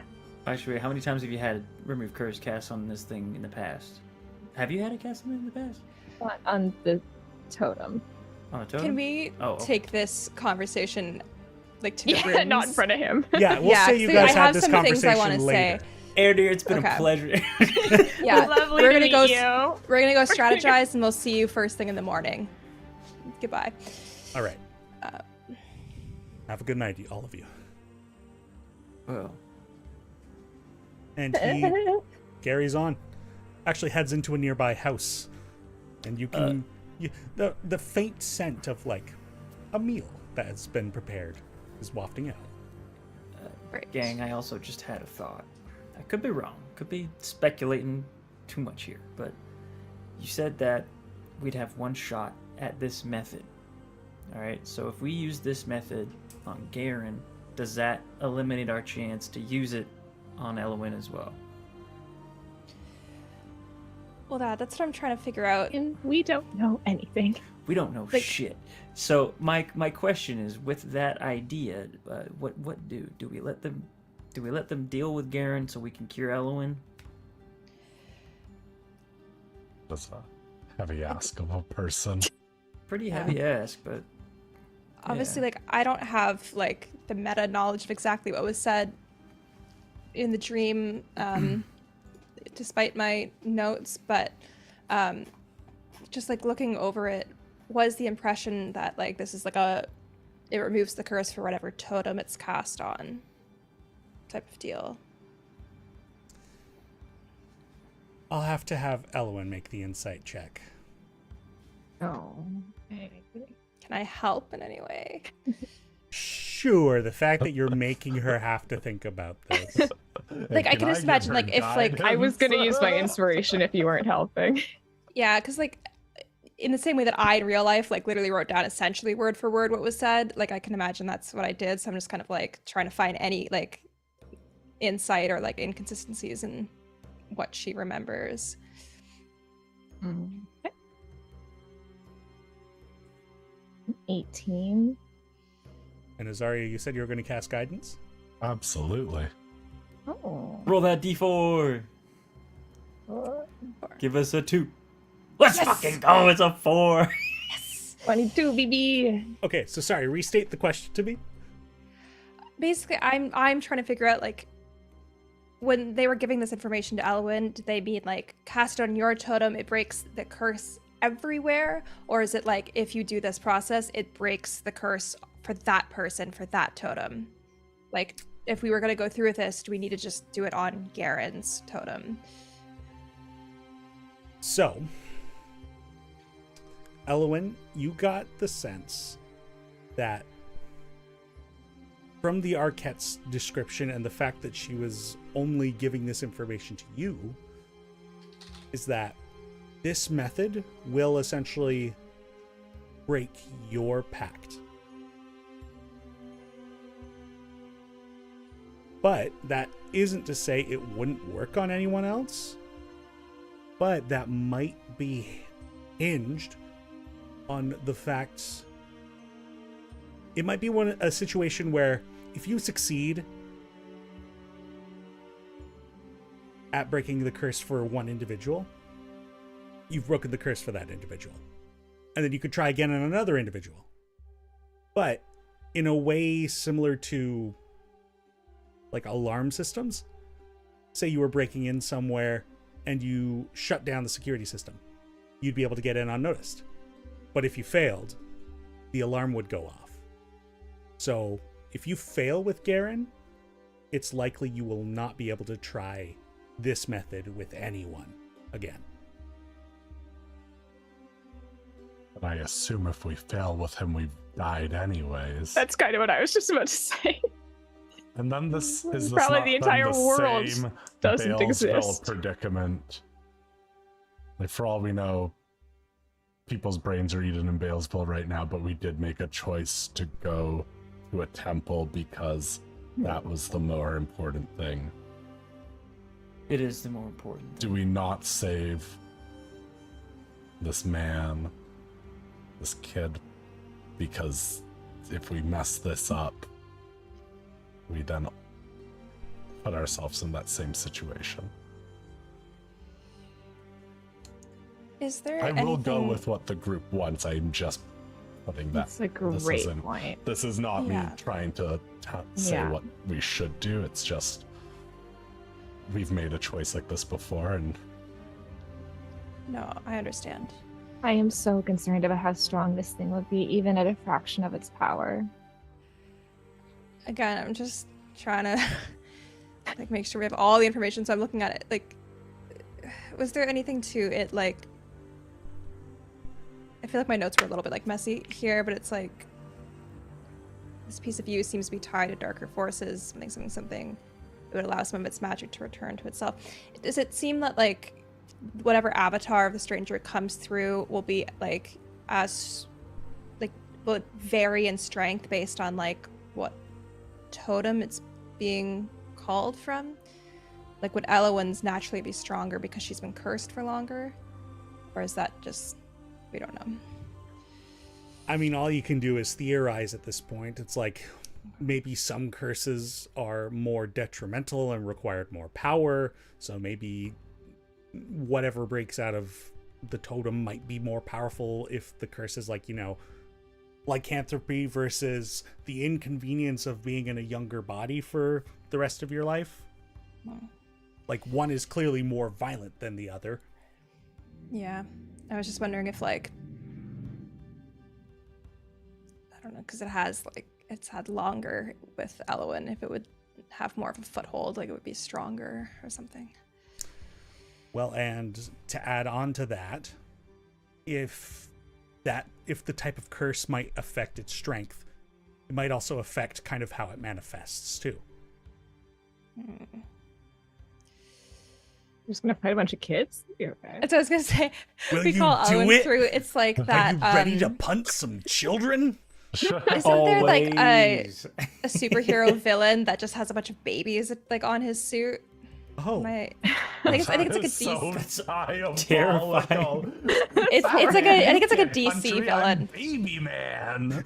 I'm like fairly certain. It has a That- fighting fetus. That's also a thing from Critical Role, like in their origins, Oh. not part of the thing. But Yeah. I feel like there's also like a DC villain that's done that. That's awful. That's wild. Yeah. Demonic children from a curse. I think morally I'm fine with hunting them. Yeah.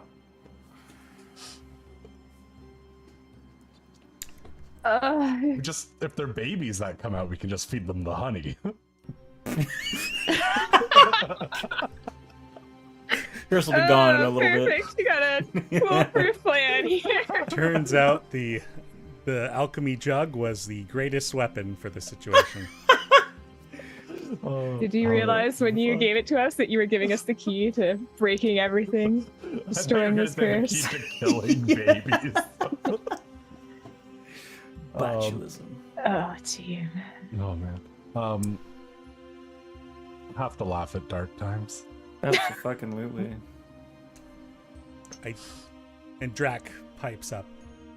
I didn't prepare the spell today, but perhaps in the morning, if we wanted more guidance, I could ask if this course of action is the right way to go. Would be good. Gladly Any take. sort of insight.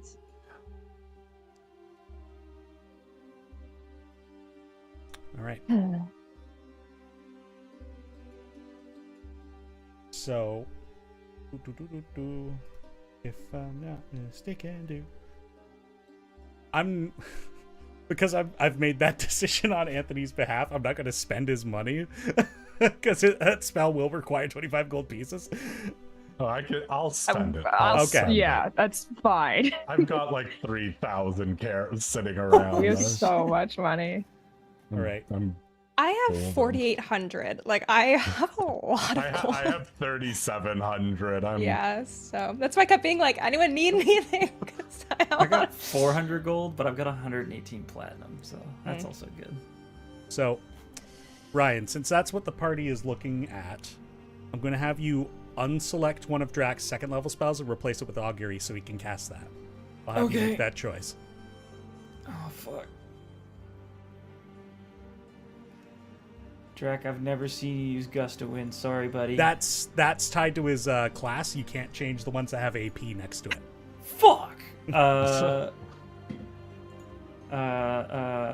Hey, Drac, I've never seen you use, You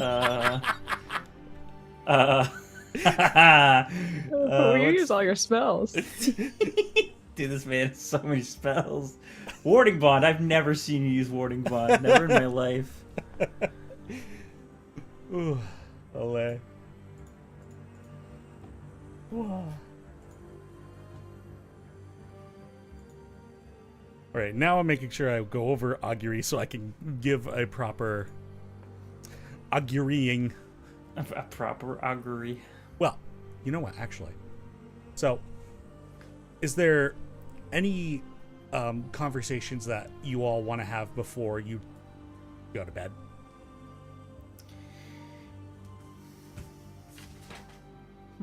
A lot of you make your way, well, you kind of like hang around the village, and like people like invite you into their homes and like share like portions of their meals with you guys, and it's a very welcoming community. And eventually, as the day begins to turn to sunset, a lot of you get set up in the Rune Care House, where it's this big open space, kind of like Nell's meeting house in their village, except for there's like a room that's allocated and filled with like a few bunk beds. And yeah, you guys are able to set up in there. It's not very private. It is technically its own room, but there's like no door on it. And you're like just outside is like basically a public space. So it's not very much a private space, but it is a place to sleep that isn't the ground. Can I set an alarm in front of the cage? Yes, you may. One of my little mental alarms, just in case anyone goes for him in the evening. Absolutely. We could set one in here as well. Yeah, no, I think I like Abe trust and ourselves to I. be able to take care of ourselves more. Yeah, Abe and I can kind of like, if he's okay with it, like sit like near the door essentially, because like we can take our watch that way. Mm-hmm. Abe will agree. He's been so agreeable lately. Yeah. I feel like he must be going through something. He just like hasn't. I feel like he hasn't talked to me in like weeks. I'm just like, taking an extended brooding time. I Oh, understand. that's fair. Yeah. Figure I'm not going to have a lot of time to myself, so we'll use the opportunities while I can. For sure. There's a lot to brood about right now. There it is. Hi, I'm Abe. I love the new voice. Yeah. Your, Okay, your, alright. your throat or And I'm Drake! oh god.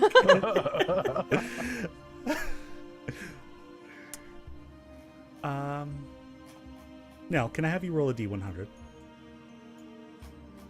Oh. I of course. Fireball can. centered on self. No, that would be a bad time for that.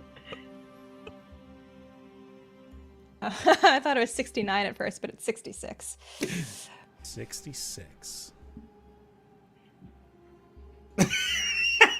Daddy's face. Oh god, no. What is No. this? No. Pick up or down. You're not going to believe what you just rolled, and I apparently had not marked it off. Oh, It is that was- fireball? No, it was the horse-sized duck. The return. Down.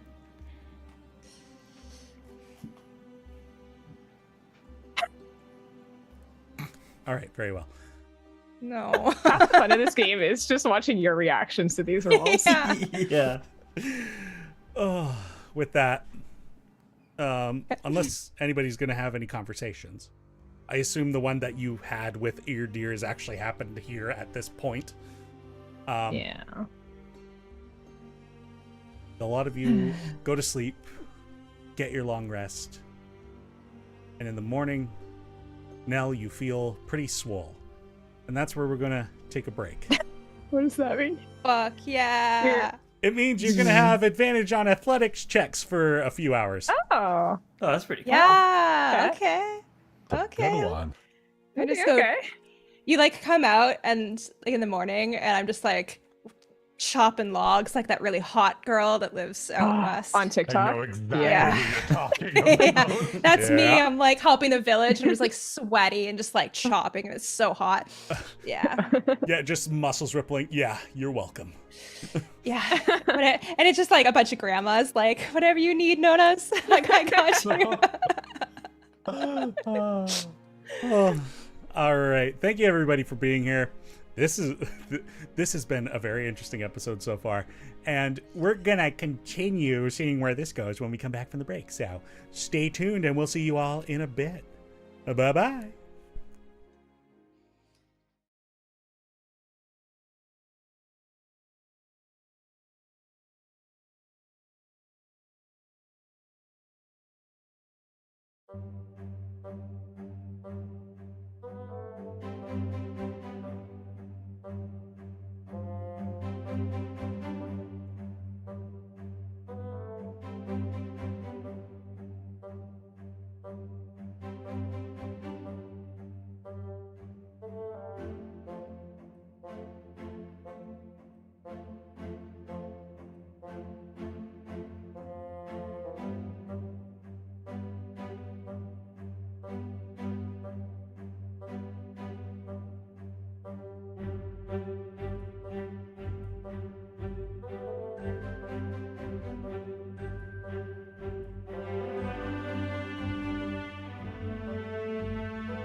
rip.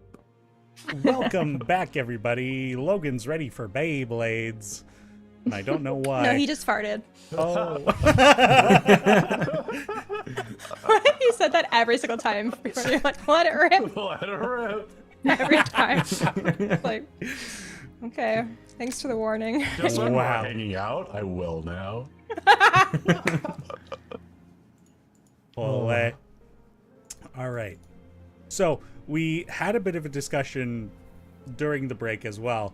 And instead of augury, Drac has instead prepared commune, because that doesn't require you to ask 30 minutes before the action you're about to take.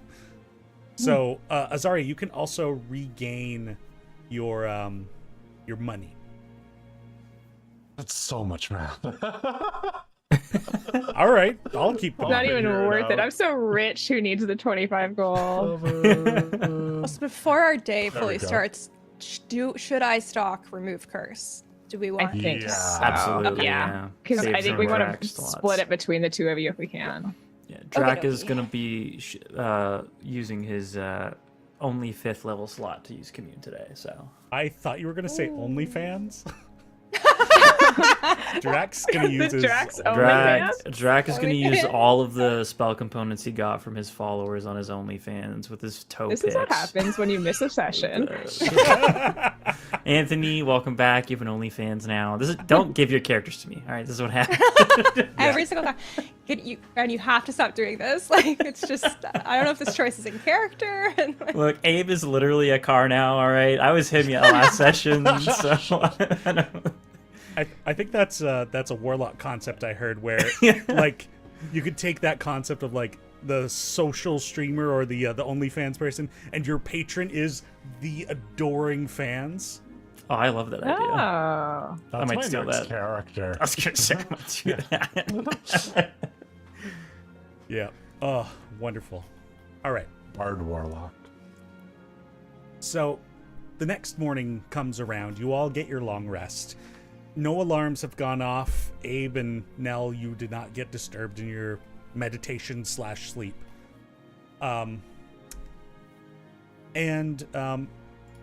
Drac has prepared the commune spell. So I assume you'll probably do that first thing when he gets up. Yeah, Drac will get up and vibe for a bit as he does, and then he will say something wise and intuitive to the group as he prepares his spell, because I believe this spell has a bit of a casting time, 1 minute. Yeah. He'll draw out whatever runes and set out whatever incense he needs to do, and stand outside if he has to get zapped by lightning and just wait, I guess. Actually, if I'm not mistaken, is commune a ritual spell? It doesn't say that here. It doesn't say that. No? Okay. Well, I've got Is an it- R next to it. Well, I don't. You know what? It's in the player's book. I can grab it right now. It is. It's a ritual? Oh, yeah. It's a ritual. Oh, shit. Okay. 10 minutes then. Yeah. 11 minutes. 11 minutes. Drac is going to stand outside for 11 minutes staring up at the clouds, I guess. He's gonna- Actually, that's a good point. What's the day now? We're on the 16th. It is a lightly cloudy day. Perfect. Sorry, do you have the weather planned out? You know, I rolled the for weather. app. Denny's the weatherman. So funny. Alrighty, so I don't use my 5th level slot, which is great. Oh, that is good. So love that. Just gonna use a 5th level guiding bolt, I guess, later on. I'm kidding. Fifth level gust of wind. We have 3 questions we can ask the thing on the other end, so long as they are yes or no questions, and we'll get some interesting responses back. Now, one of the ones I was thinking was, at the current level of power that we possess, are we able to defeat what lies on the other side of that curse removal? I guess. That's a good question. I think that's a good one. yeah. That's one question, right? Yeah. Or like, do we have yeah, a decent chance of being able to do it. Yeah. Yeah, I guess I want. I don't know how to word it, but I want clarity about like which totem we should be casting it on. Yeah. Now again, this thing isn't necessarily omniscient, it says here, so we might just get a okay. unclear, which is very valid. So. Yeah. I guess we could ask like, in better wording this, but like, is one more powerful than the other, True. or like something along those lines? Alrighty. Well, Or like, would removing the curse on one totem like make the others impossible, impregnable. or Yeah. or more difficult, or Yeah. Yeah. True. I like that. Yeah, that's a good second and third question. How do you feel about the question I posed? Is that a good first question? I think yeah, I so. like that question. Yeah. Very well. We will pose the first question. All right. So, I'm going to need you to repeat that first one because I was kind of reading the commune spell myself. But as Drac begins to cast his spell, that light, cloudy day, almost as if summoning forth the weather, those clouds begin to conglomerate and build up more and more like a storm head that's not quite about to drop rain, but it could any moment. Go ahead with that first question. It was at our current strength and with our current equipment, are we powerful enough to defeat whatever entity lies on the other side of the removal of the curse on the doll? So, as Drac often does with these rituals, he uses a portion of his lightning element and kind of springs it forth and lets loose a bolt of lightning into the air. And you intuit from the arcs and the patterns that kind of jut themselves about. You almost see visually play out before you humanoid shapes that you take to be you and your crew. And then some stand-in shape for the unknown that you're going up against. And there are different instances you see in the split second of lightning where the group that is you guys is smitten. But then there are other vignettes where that other entity is smitten. And it's back and forth. It is neither a yes or no. But that means it's also not a one-handedly no. It means we are technically powerful enough to do it. But we could Powerful still is- Good knowledge, honestly. we could still die. But obviously Yeah, That's we everything. can die we doing that's do. everything we've yeah, done. that's every But- fight we do. It really comes down to But this is really just a, so you're telling Yeah. me there's a chance. I mean, it's and then- encouraging in a way, so. Absolutely. I think so. And the second question was what? Would the use of this method on one totem prevent others from being able to do the same? Yeah. Yes. Drac inhales once again, breathing in the kind of ozone that has now filled the scent of the air, and kind of focuses inward and shoots like just a straight line of lightning from his mouth. And the lightning slowly deviates from this straight line and kind of forms almost like bubbles of lightning. And the lightning kind of breaks through the first lightning bubble and it pops and kind of sparks everywhere. And then it goes to a second bubble that has formed, and it, like, the lightning bolt kind of strikes it, and then there's like an intense buildup and then pops. So you get the sense that it's not impossible to break more than one totem. What was the exact wording of what that question was? Because I didn't catch it all. I took it to If we say, break- if you perform this ritual on one totem, would it be impossible to do the same thing to another one? Okay. Gotcha. The answer is no, it would not be impossible. The third question I don't remember. Should I have a peanut butter sandwich? Ah, the lightning. Yes. The lightning comes down hard, and you're all dead. There's just a giant peanut butter sandwich now. Okay, we can maybe rethink what our Well, I final think you question had would be. another one. You had one, Yeah, right? it was just kind of like, is there a difference in strength between the totems? Maybe, but I if do there's think anything I think else. that's a valid question, like based on the age of the curse. yeah, okay, sure. Yeah, I We don't can- really have anything. Yeah, I've got I don't nothing else. have anything else. Like I don't know if that will change anything on what we have to do, but it would be good to know.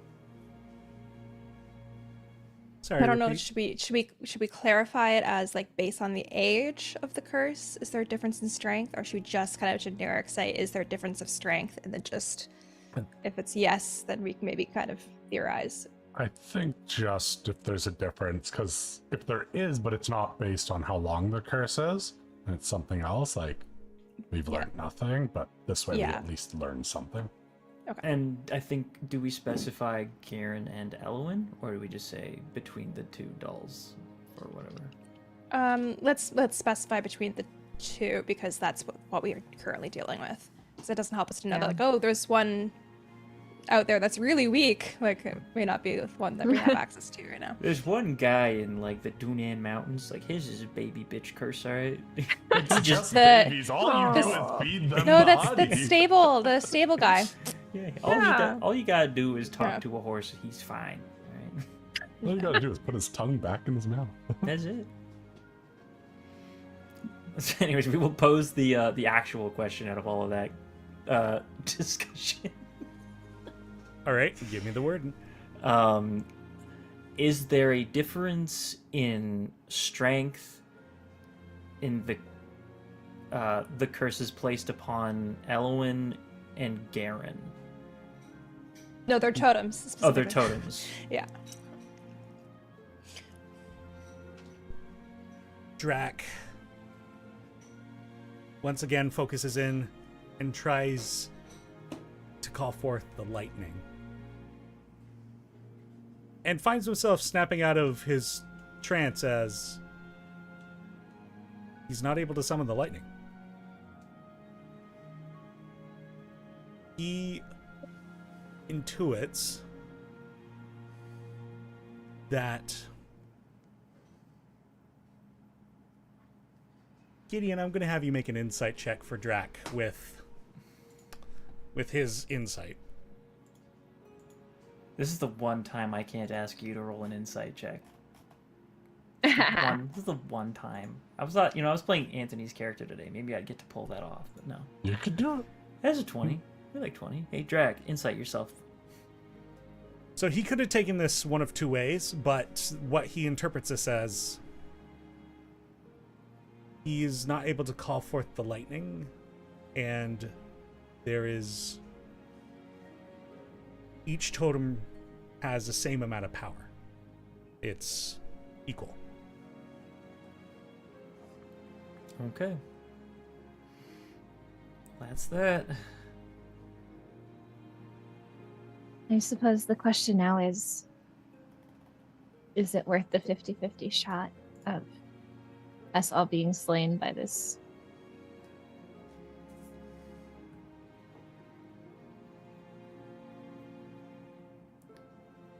Morally, yes. In the grand scheme of things, no. Yeah. That's where Gideon kind of like has been silently nodding most of this time. He's like, yeah, like I don't. What? If we're not ready, we're not ready. But like, I'm down to try if y'all are confident. But at the end of the day, like, we might be rushing this. But I also think if we don't do this, this is going to be on our minds for the rest of us. I don't think everyone is going to be able to just be like, we let him die. And we do need to go into our next few things with a pretty solid head on our shoulders. I can agree with that. There is no world where I let them kill him. Say no more. And let's do this. Alrighty. Okay. So how do we distribute these remove curses there now? How many you got? I can do 3 at most. I'd really prefer to not. Yeah, no, we won't blow Use- your level 3 slots. Drac has more space than I Like, do for that. One Drac, one Mel, one Drac. See where we're at. Yeah, that sounds good to me. Yeah, we'll start with but Drac. The question we haven't really answered those. Which are we doing? Garen's? Yes, we should Yeah. decide. that. Yes. Yeah, Garen's? Okay. I think we should start with Garen's. And there's Elowyn, if we break yours, what happens? And like, I have done some thinking about that. how old? Oh, have do you, Gideon? think- Oh, tell me more. My question is actually, how old do you theoretically, like, become in relation to the rest of your life? Relatively old. I mean, not decrepit.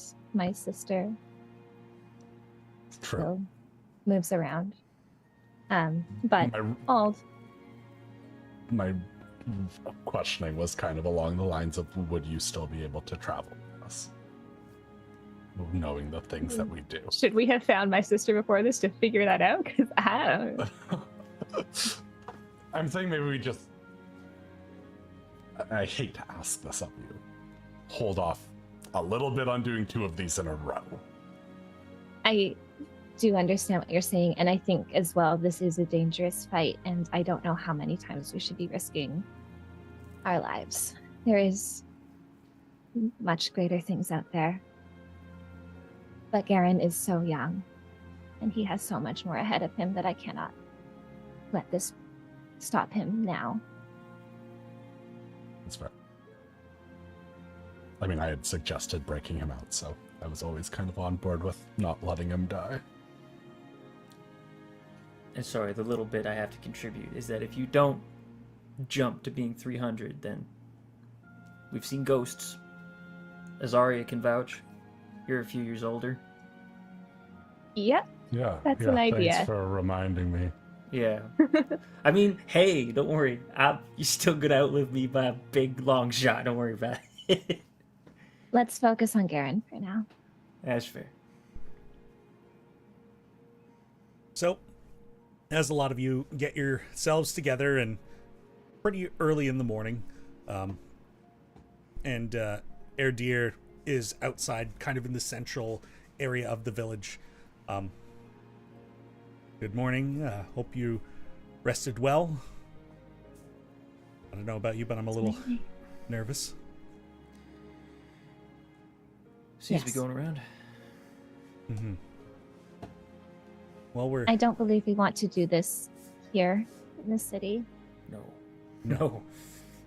no, we'll travel maybe a half day, maybe a full day south first, just in case. Like, if something's gonna end up giving us chase, I don't want it to be close to Nara. Let's do a whole day so we can do this in the morning. The only reason being, like, creatures that tend to prowl at night, like, just don't want to have to deal with another thing on top of this when we're doing it. All right. Very well. We're almost fully packed and ready to go, so we'll be heading off shortly.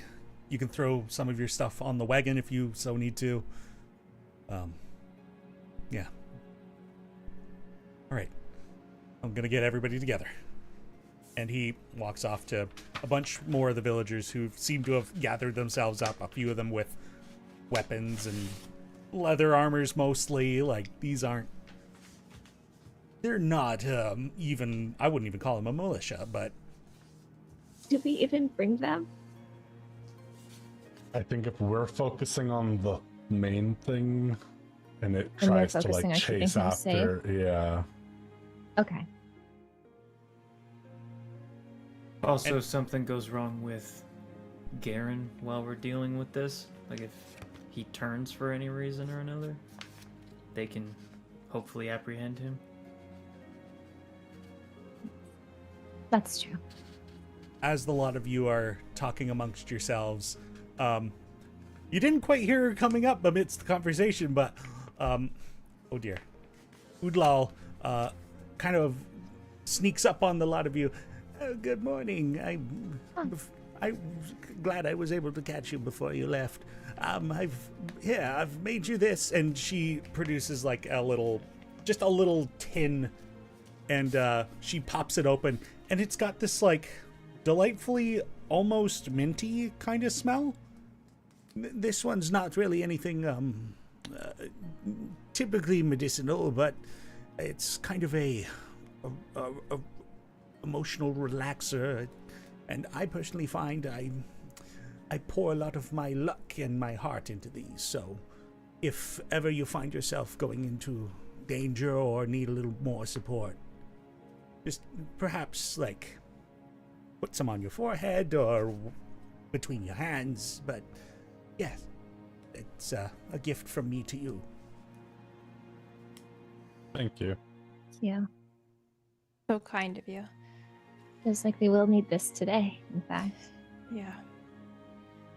Well, you all keep care of yourselves, and I hope that things go well.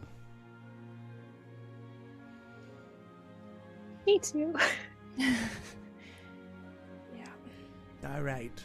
Stay safe, dears. And she returns to her... She doesn't actually live in the clay dome. She's got like a nearby house, but... So she returns to that, and shuts herself away for the morning. Probably to get breakfast and stuff. But it isn't long after that Erdir kind of calls out to the group that is out in the central area. All right, we're moving on. Everybody's ready to go. And the horses are kind of kicked into motion.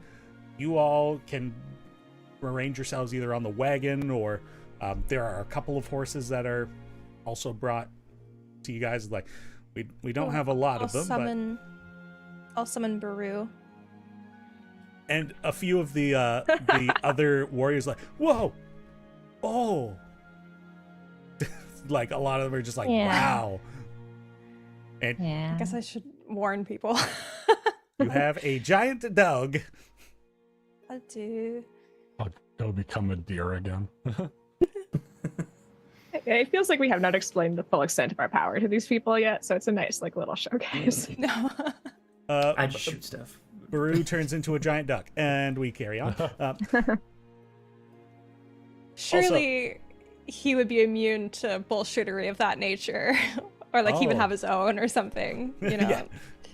Yeah, Baru just He has turns like, he turns me into a duck as I ride him. yeah, Baru's got like a wild magic breath weapon.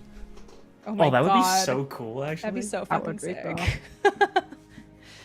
I think Copyright, he no. just bites like a normal dog. But, But also now, I kind of glossed over it before the break, but yeah, there's oh yeah. something you feel kind of invigorated. So can I have you roll a d8 for me? Actually, let's make it 2d4. Oh God, that's worse. Sorry.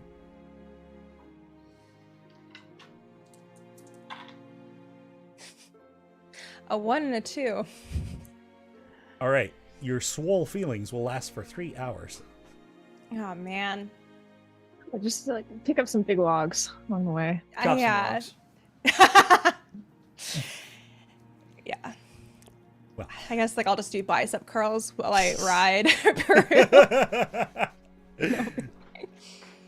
So the path that the lot of you seem to be taking is following kind of the border of the Glassbark Woods, and you can see that the sunlight kind of glints off the reflective side that faces your caravan heading south.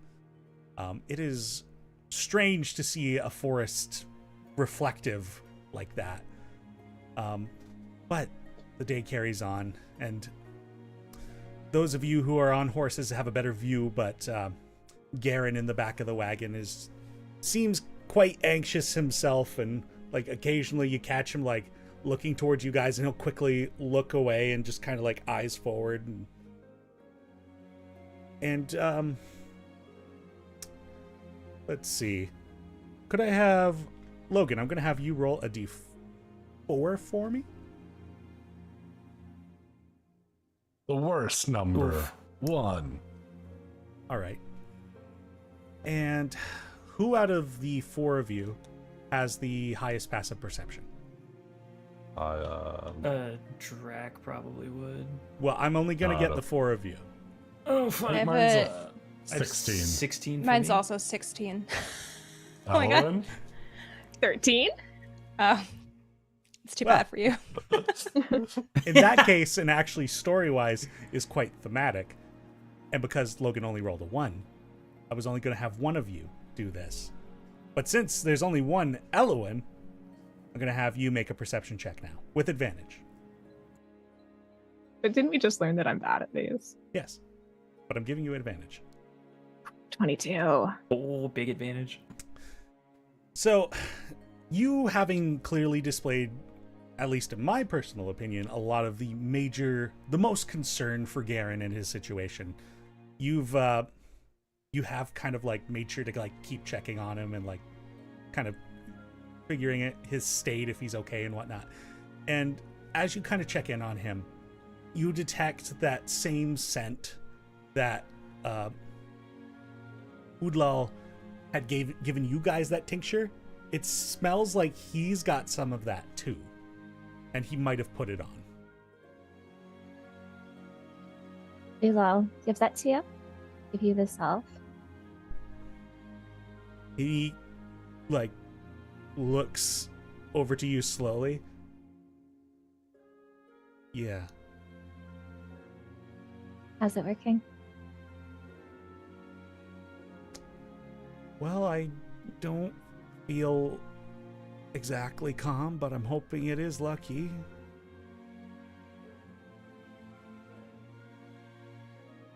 We have fought a number of great beasts and gods, and we can fight this. I wish I was as confident as you. Gosh. Yeah, Well, we will protect you. thanks.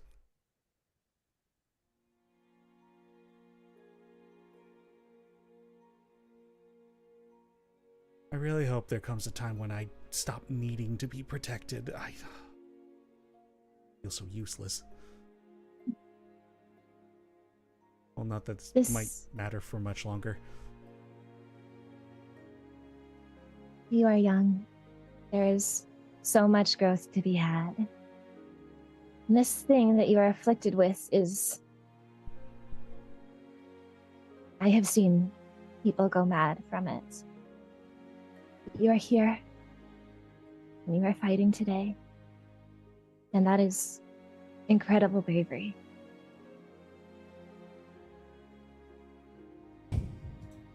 Can I have you make a persuasion check with advantage as well? Sure. 23.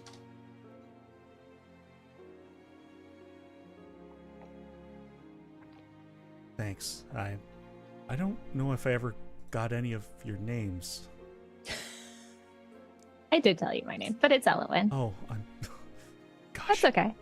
It's Wow. been a rough couple of days. I He get it. proceeds to open up the tincture and just like quickly like rubs it under his nose. Like, apparently I'm completely shot, I guess. Does the curse affect memory? Maybe it could. Okay, I'm gonna say that's the reason. Yeah. Yeah. Oh, I'm embarrassed. No need to be.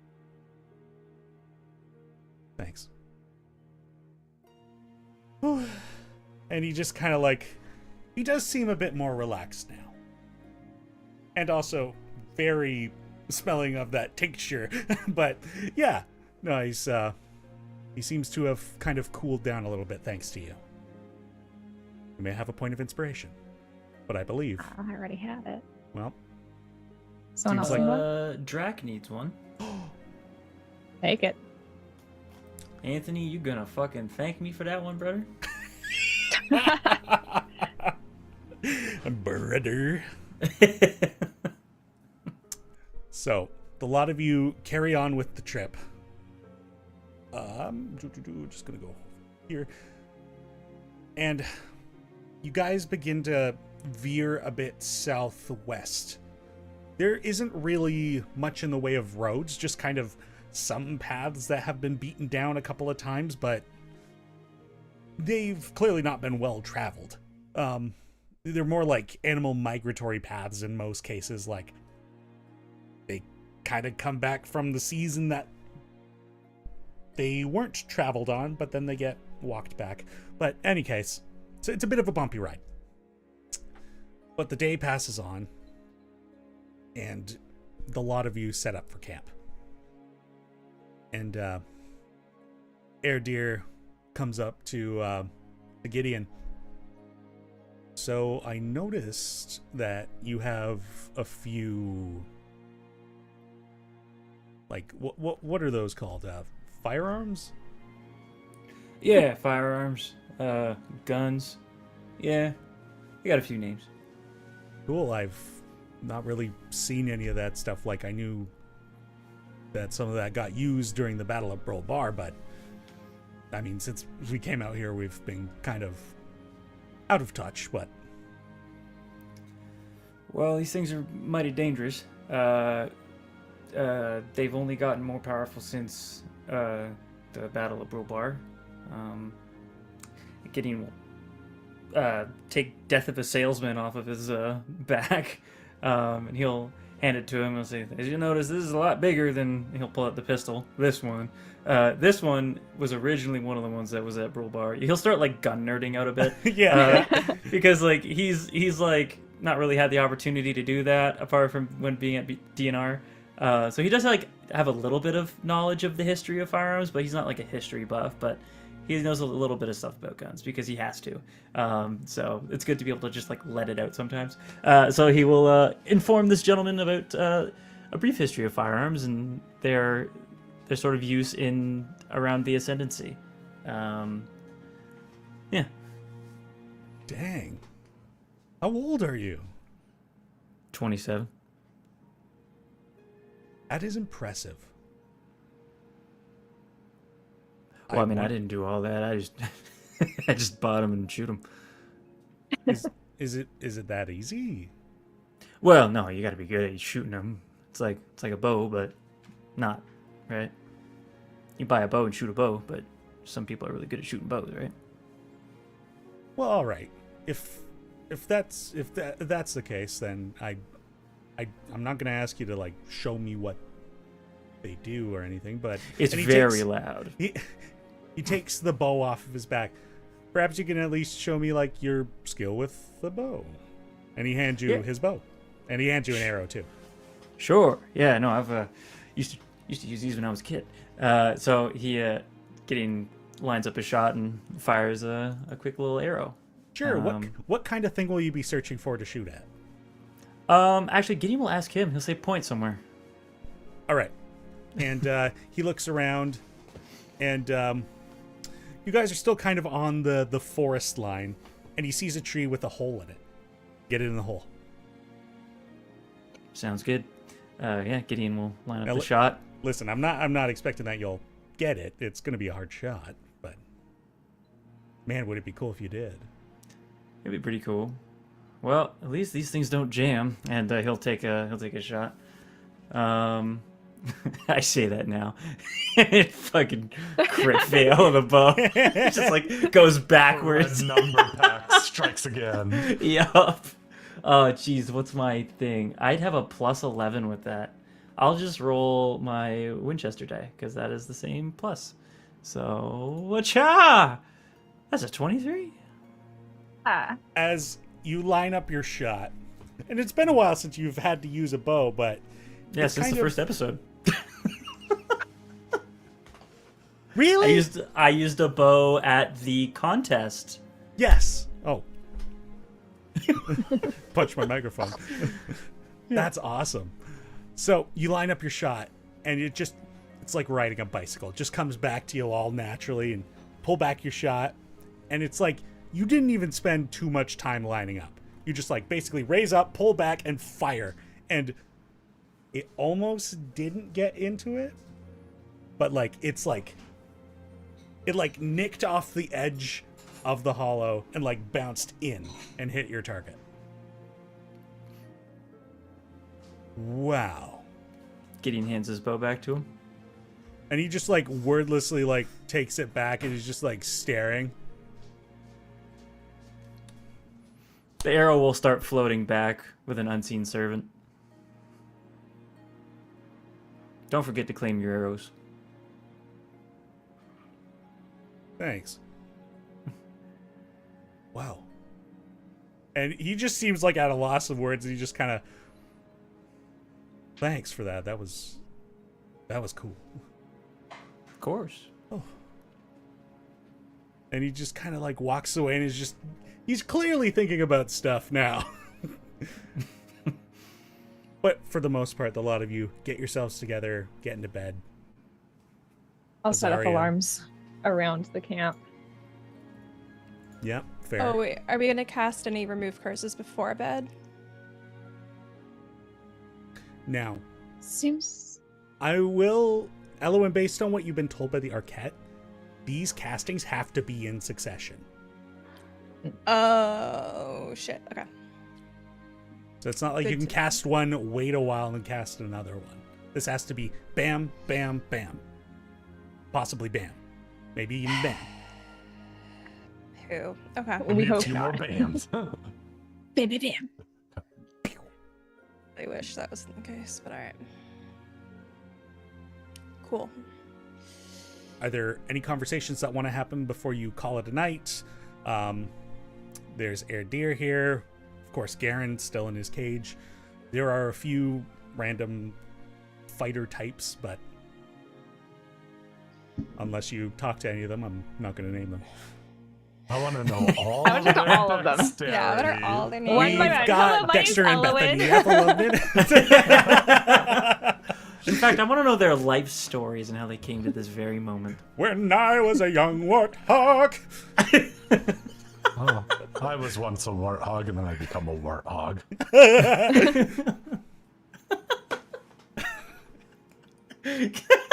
God damn it.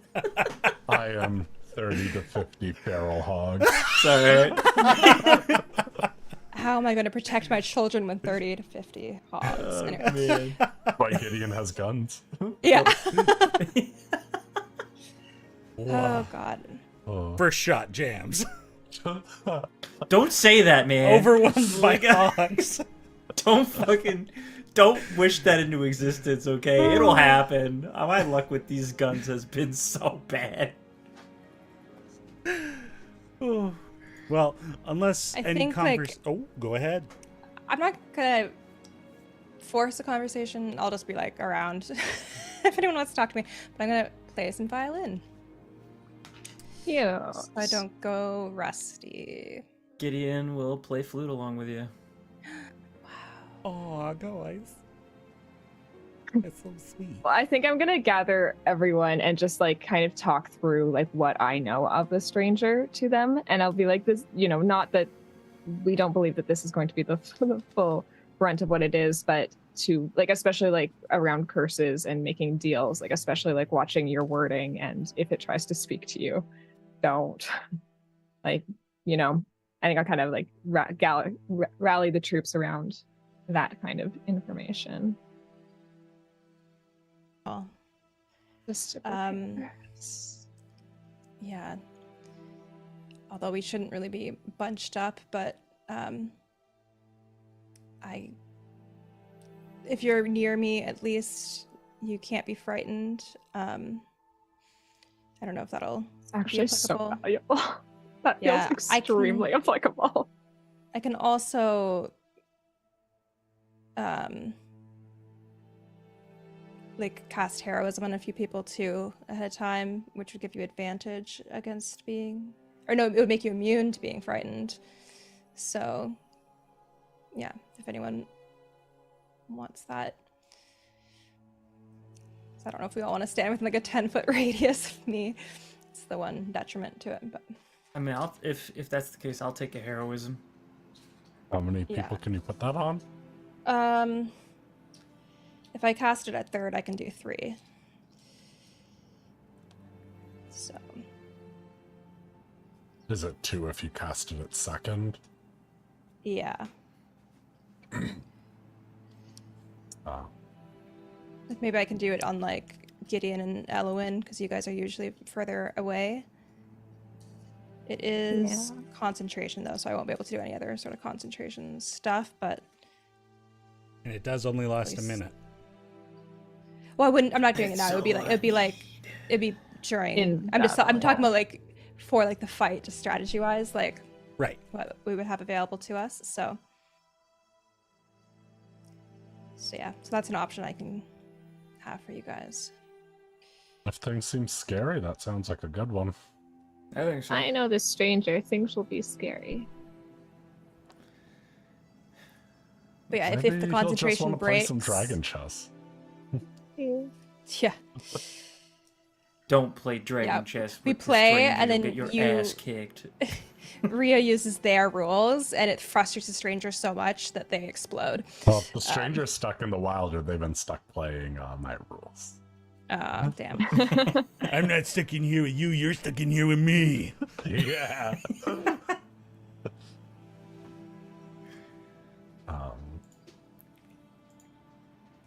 Cool. All right. Elowyn, can I have you roll a Okay. d4? Yeah. How long useful for? 1. All right. Because Elowyn has prepped you guys for what's to come and kind of what to expect, you'll start the next day with 6 temporary hit points.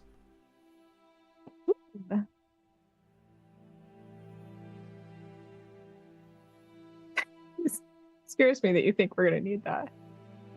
I just thought it was good flavor. Okay. Temporary But hit Abe points is- disappear at the end of a rest, right? Right, so that's why you'll start the next day with them. Yeah. No, I had 9 from the last session. I was like, that shouldn't be Oh. there. Gotcha. Abe's still level 11. Yes, because Adam hasn't been around, so he hasn't been able to level up. God damn it, Adam. I He don't know if did he's... like 200 damage in one turn last Yeah, I session, was like, He anyways. doesn't need any more levels. Yeah. Abe is doing the full fighter experience, and I'm here for it. Well, a lot of you start drifting up to sleep. A few of the other folks will take the watches. And Azariah, you're watching the night sky now, a bit anxious about how many stars there are and what's left and all. And you notice a few more have vanished. It's not a lot, but you know the stars. And there are, like, an ordinary person probably wouldn't even notice. But you've got this mapped out. This has been a big part of your own studies. And yeah, it's like 2 or 3 that just get put out. And the night before, you don't know when this exactly started, so you don't know how many have been vanishing, but based on what you saw, if this is the kind of rate, might have been a little bit, not a hugely long time. But despite that, you try your best to get some rest. And the morning rolls around, and more of that frost is just like on tents, is causing the grass to be a bit crunchy underfoot when you wake up and step around. You can start to see your breath. Is getting to that time. But furthermore, it looks like those clouds that Drac has called forth haven't quite gone away, so it very well could thunderstorm at some point today. It's a pretty gray day. Any light that's coming through those clouds, it's just dappled and not pretty diffused.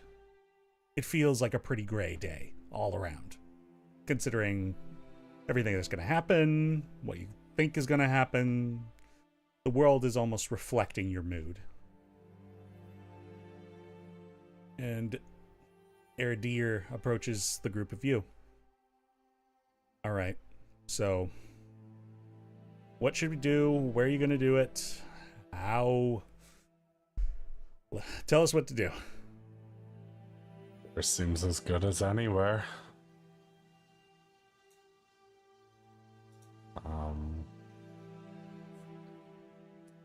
Do you need Garen for this to be with you? I don't think we can take the totem too far away from him. All right.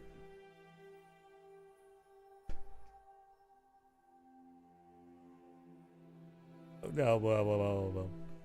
I think you and the people from the village stay with Garen.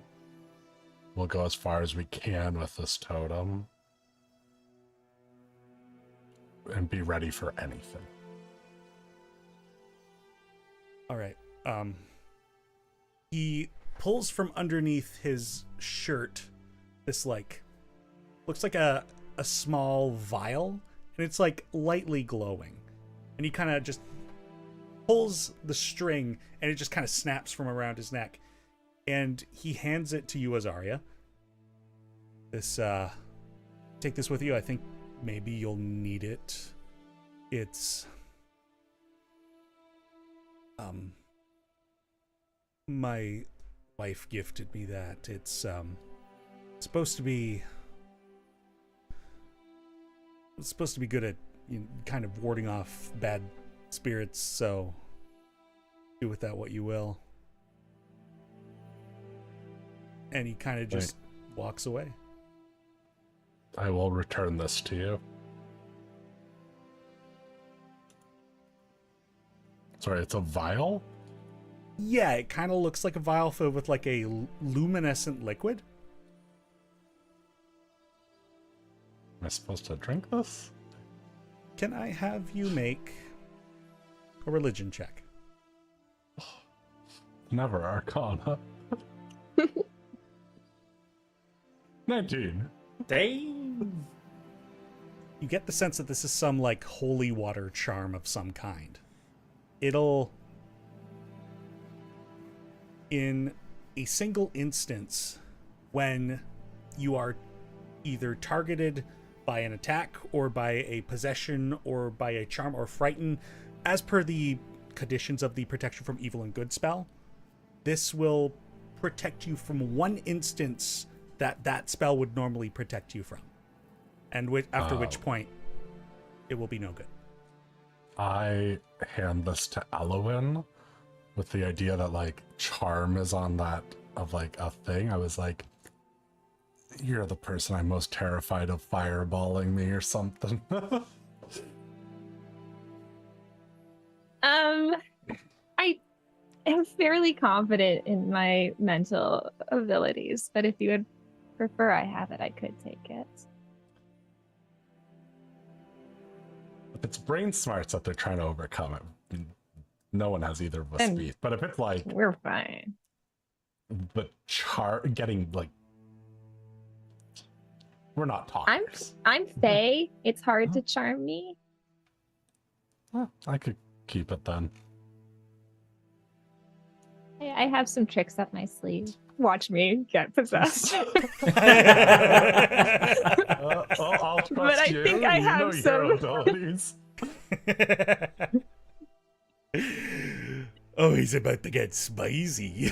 No. Fireball. That disintegrate we told you to. Yeah. That's a good I didn't spell. take it. Oh, thank God. for That's me. okay. was gonna These are for say- 6th level fireball. I'm gonna fucking disappeared from existence. All right. Let's. Should we put that salve on? Yeah. Garen Well, seemed to enjoy it. I don't quite know what it does, but he was into it yesterday. it's like Vicks Vapo Rub. Yeah. It's like Put it on your the chest. the sage peppermint oil, like the So, headache thing. Yeah. I'll put some like under my nose, like chestnut. I've already put Vicks.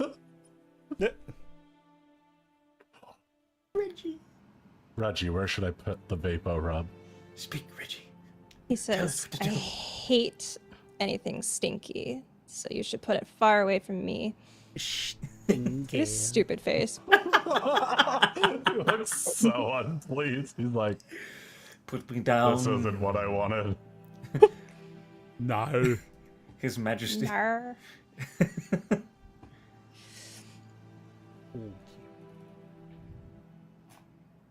All right.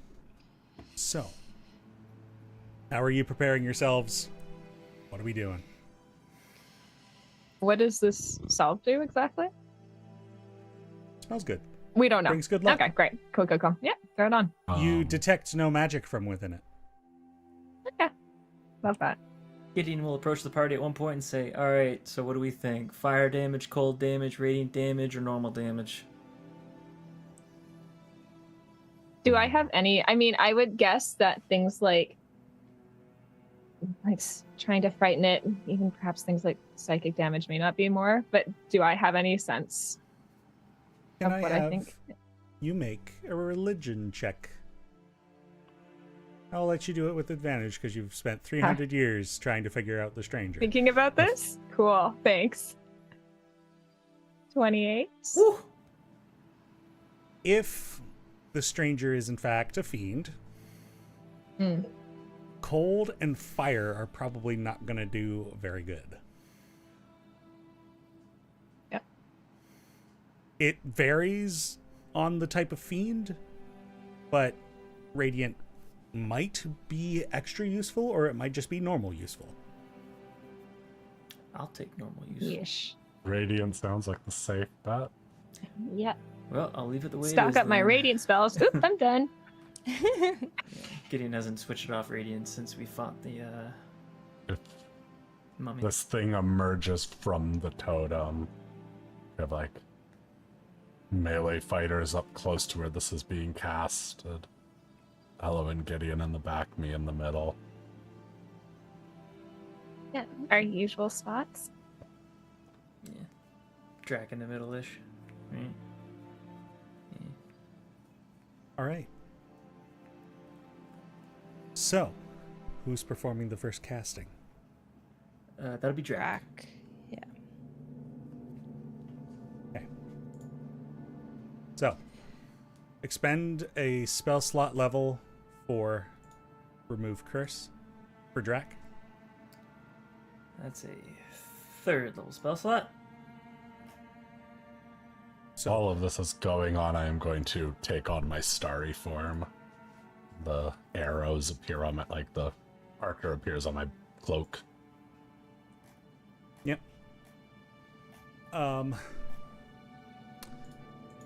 So Drac begins to perform his spell, and like divine energy is almost like building up within him to the point where you can almost feel like you're hearing electrical static in the air. And like a defibrillator, his hands quickly come down on the totem and just boosh, this loud crackling energy kind of radiates across the totem. Gideon, can I have you make a roll with the d20 adding Drac's spell attack modifier? Oh, I thought you were going to have Gideon make a roll for a second. I was like, attack modifier? He's got a +9. Okay. That's a juicy modifier. Slash R 1d20 +9. Drac's going to use his inspiration. Okay. So we're going to 17 for the first roll. 1d20 +9. Good. Roll good. 21! Yes! As Drac brings his hands down on it, and just like this burst of electrical energy, a lot of you see in the totem, like the wood begins to splinter, and there's like glowing blue lightning energy that is just coalescing within it and attempting to like rend this thing apart, but it is not giving in so easily. However, it does feel like this is good.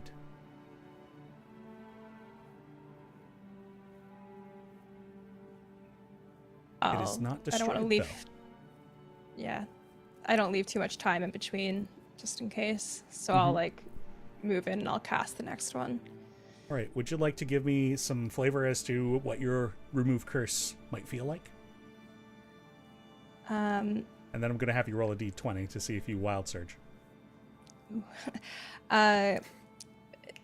This I think is like, because it's like more like high level, like paladin specifically, like the typical rainbow shimmer is still there, but it's more like subdued, or it looks more like kind of like what you'd see on an oil slick, and then like it like flames kind of envelop the totem, and it kind of like goes in like an ember and then like flares up like that white blue hot of like an extremely hot flame of like trying to like burn out the evil. Nice. So firstly, I'm going to have you roll the d20 for your wild magic surge. Okay. My cat is really making this super easy. Reginald, we're trying to play Dungeons and Dragons. 17. So we're good. Yeah, you're good there. Now I'm going to have you roll a d20 with your spell attack bonus. Oh, okay. Oh my god, my spell attacks. Great. Here, Reginald, give that a little kiss. Thank you. Oh, good job, buddy. 28. Damn. You come at this thing with the intent to burn out the evil within it, and it acts just the way as you described, and you can hear an audible and this thing is looking terrible, but it's still holding on. Now, before we proceed any further, Elowyn, can I have you roll a d4 for me? I'll unmute myself, but yes. 3. Okay. I never know with a D4 if I want a high or a low number. So, it's still not destroyed. Who's casting? Drac will use another 3rd level slot. His spell manifests similarly as he comes in with another electrical, essentially, strike. I'm going to need you to make one more attack roll, adding his 9. Come on, Drac, buddy. Crit! Let's fucking go! I want to say, as Drac starts casting, I channel divinity, because I don't want to waste a whole fucking turn doing that, so... I'll allow it because he got the crit. Yes. So, Drac, as he brings his hands back and that lightning coalesces, his own eyes just flare up with lightning blue, and it's almost as if lightning itself is escaping out of his eyes. And you hear a crack of thunder in the sky, and he brings his hands down all at the same time as these elemental effects happen at once. And as he does that and impacts with the totem, it shatters and wood just flies every which way. Some of you can feel shards of wood just slice past your skin, past your face. And as you wince at the sudden explosion, you are enshrouded in darkness, not where you had been before. You cannot see the ground you're standing on. You can see each other, but there is no light between you. And then, like a mist falling to the ground, the darkness spreads out like just a dark smoke. You can't see your feet anymore, but you can now see that you're in some strange, dark forest where the leaves are barely hanging to the trees. and strange things appear to also hang from the branches. You swear that they might be faces. And the lot of you feel that you're not alone in these woods. As you also see nearby Garen curled up on the ground, shuddering. And he lacks a face. And that's where we're going to end tonight's session. Yeah. Sure. Classic stranger shit. Cool. Whee! I'm here for this, man. Oh, That music was so good. I was like there mentally. I'm like, oh. yeah, that was a perfect choice. Yeah.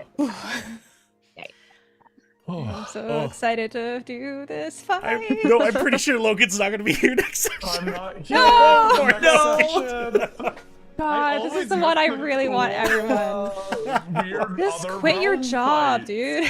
Logan's just here for the Yeah, dialogue. hates it. I missed Abe's mind fight. Oh, I'm missing that's those. right. That was Oh, a you good fight, did. too. That was a cool one. Oh, frig. I only get to Well. have fights on the material plane. You know, I came to the realization recently, Logan. I was like, during that unfortunate episode, I made Azariah a drunk for some reason. And after your story of having drank 2 bottles of wine the other night, I'm like, oh no, it was accurate. Well, Logan's a drunk. We all know that. Yeah. Logan Yeah. Oh, Azariah is a drunk, Abe is a car, and what was drag? I don't remember what the drag character malfunction was on behalf of me again. But Well, yeah. and then I made Azariah's room in the keep right across from the wine cellar. Yeah, that's right. Yeah, true. Every time we go out, I definitely have never had I have a drink. Yeah. Azariah, I think I feel like at first you had tea. Yeah, actually, yeah. I have Well, and then the tea. adventure happened, and now we drink wine. Yeah. Yeah. Just a flagon full of whiskey for me, thanks. It's just post-traumatic Oh, yeah. tea. Yeah. Yeah, when I learned that I'm not a real person or something, oh, it's valid. you don't fair. have a soul. Honestly, I'm fair, drinking fair. to fill the void. Whoa, there it is. There you go. That's the cure for all the void stuff. Just a bunch of wine. Alcohol. Perfect. So, Yeah, boy. oh, wow. If you're not into what we've just set up, oh boy, I don't know how to please you. All right, well, in a couple of weeks, we'll be back to do this fight. Oh, I'm so happy you guys finally decided on us. Oh my god, I cannot believe we're doing this. Yeah, I really didn't know when this was gonna happen. I was like, I don't want to think about it. Oh Yeah. god. I didn't think it was going to be today. No. I didn't. Clearly. I was I- like, this will be a calm I episode. wrote on this piece of paper, I was like, I'm gonna chat with Elowyn about maybe we should think about doing it soon because we have a month to kill, so maybe we should do some shit. You know, it'd be a fun team bonding activity.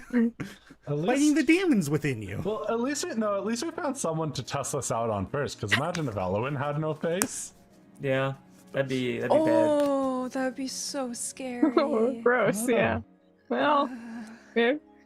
But also, check I out want the to see. branches around here, baby. I want to see art of it at the same time. Oh. Oh boy. Really relatively easy, just erase the face. Right? That's Yeah. fair, yeah, and then just Whatever. put it in a position of crying or something. I'll just replace everybody's face with my face. It really That's what blurs happens. it. Stranger does. Hi, I'm a stranger. Oh, It's like I am so looking what's the forward to this. thing from Korra? It's like the face stealer. oh, Oh, yeah. yeah. Yeah. Oh, that's I such a I know good creature. exactly what you're talking about. That is a really fun creature. Yeah, I love that. All right. Well, thank you everybody for being here. I am so freaking hype. I was like, I would have done it tonight if we didn't have a soft cutoff, but this is not going to be Yeah. a half-hour I fight. think I think it's Oh, nicer too to have boy. everyone like as much as we can, like people piloting their own characters. Sorry, Logan, quit your Also job. true. So I was like, I don't want to living fucking. wage, then I'll quit. Hashtag the one guy who was successful at theater. God dang it, Logan. I did have a recent conversation with my friends on this contract. I was like, what if I just, instead of doing theater, started a communist business? That's nice. There's a woman on TikTok who does it, and it works so well. Huh. Great. I'm gonna have to ask you how this works. All right. We'll talk about that in Capitalism our and let's call it commerce a are night. two different things. Okay. All right. All right. Cool. Thank you, everybody, again. We'll see you in a couple of weeks. I don't even know what to say after that. I'm just okay. Thank you, friends. We love you. If you haven't subscribed yet, please do so. And until next time, may you stay happy, stay kind, and as always, play Dicely. Have a good night, everybody. Bye. Enjoy the nightmare fuel that you just were fed. Hell yeah. Bye.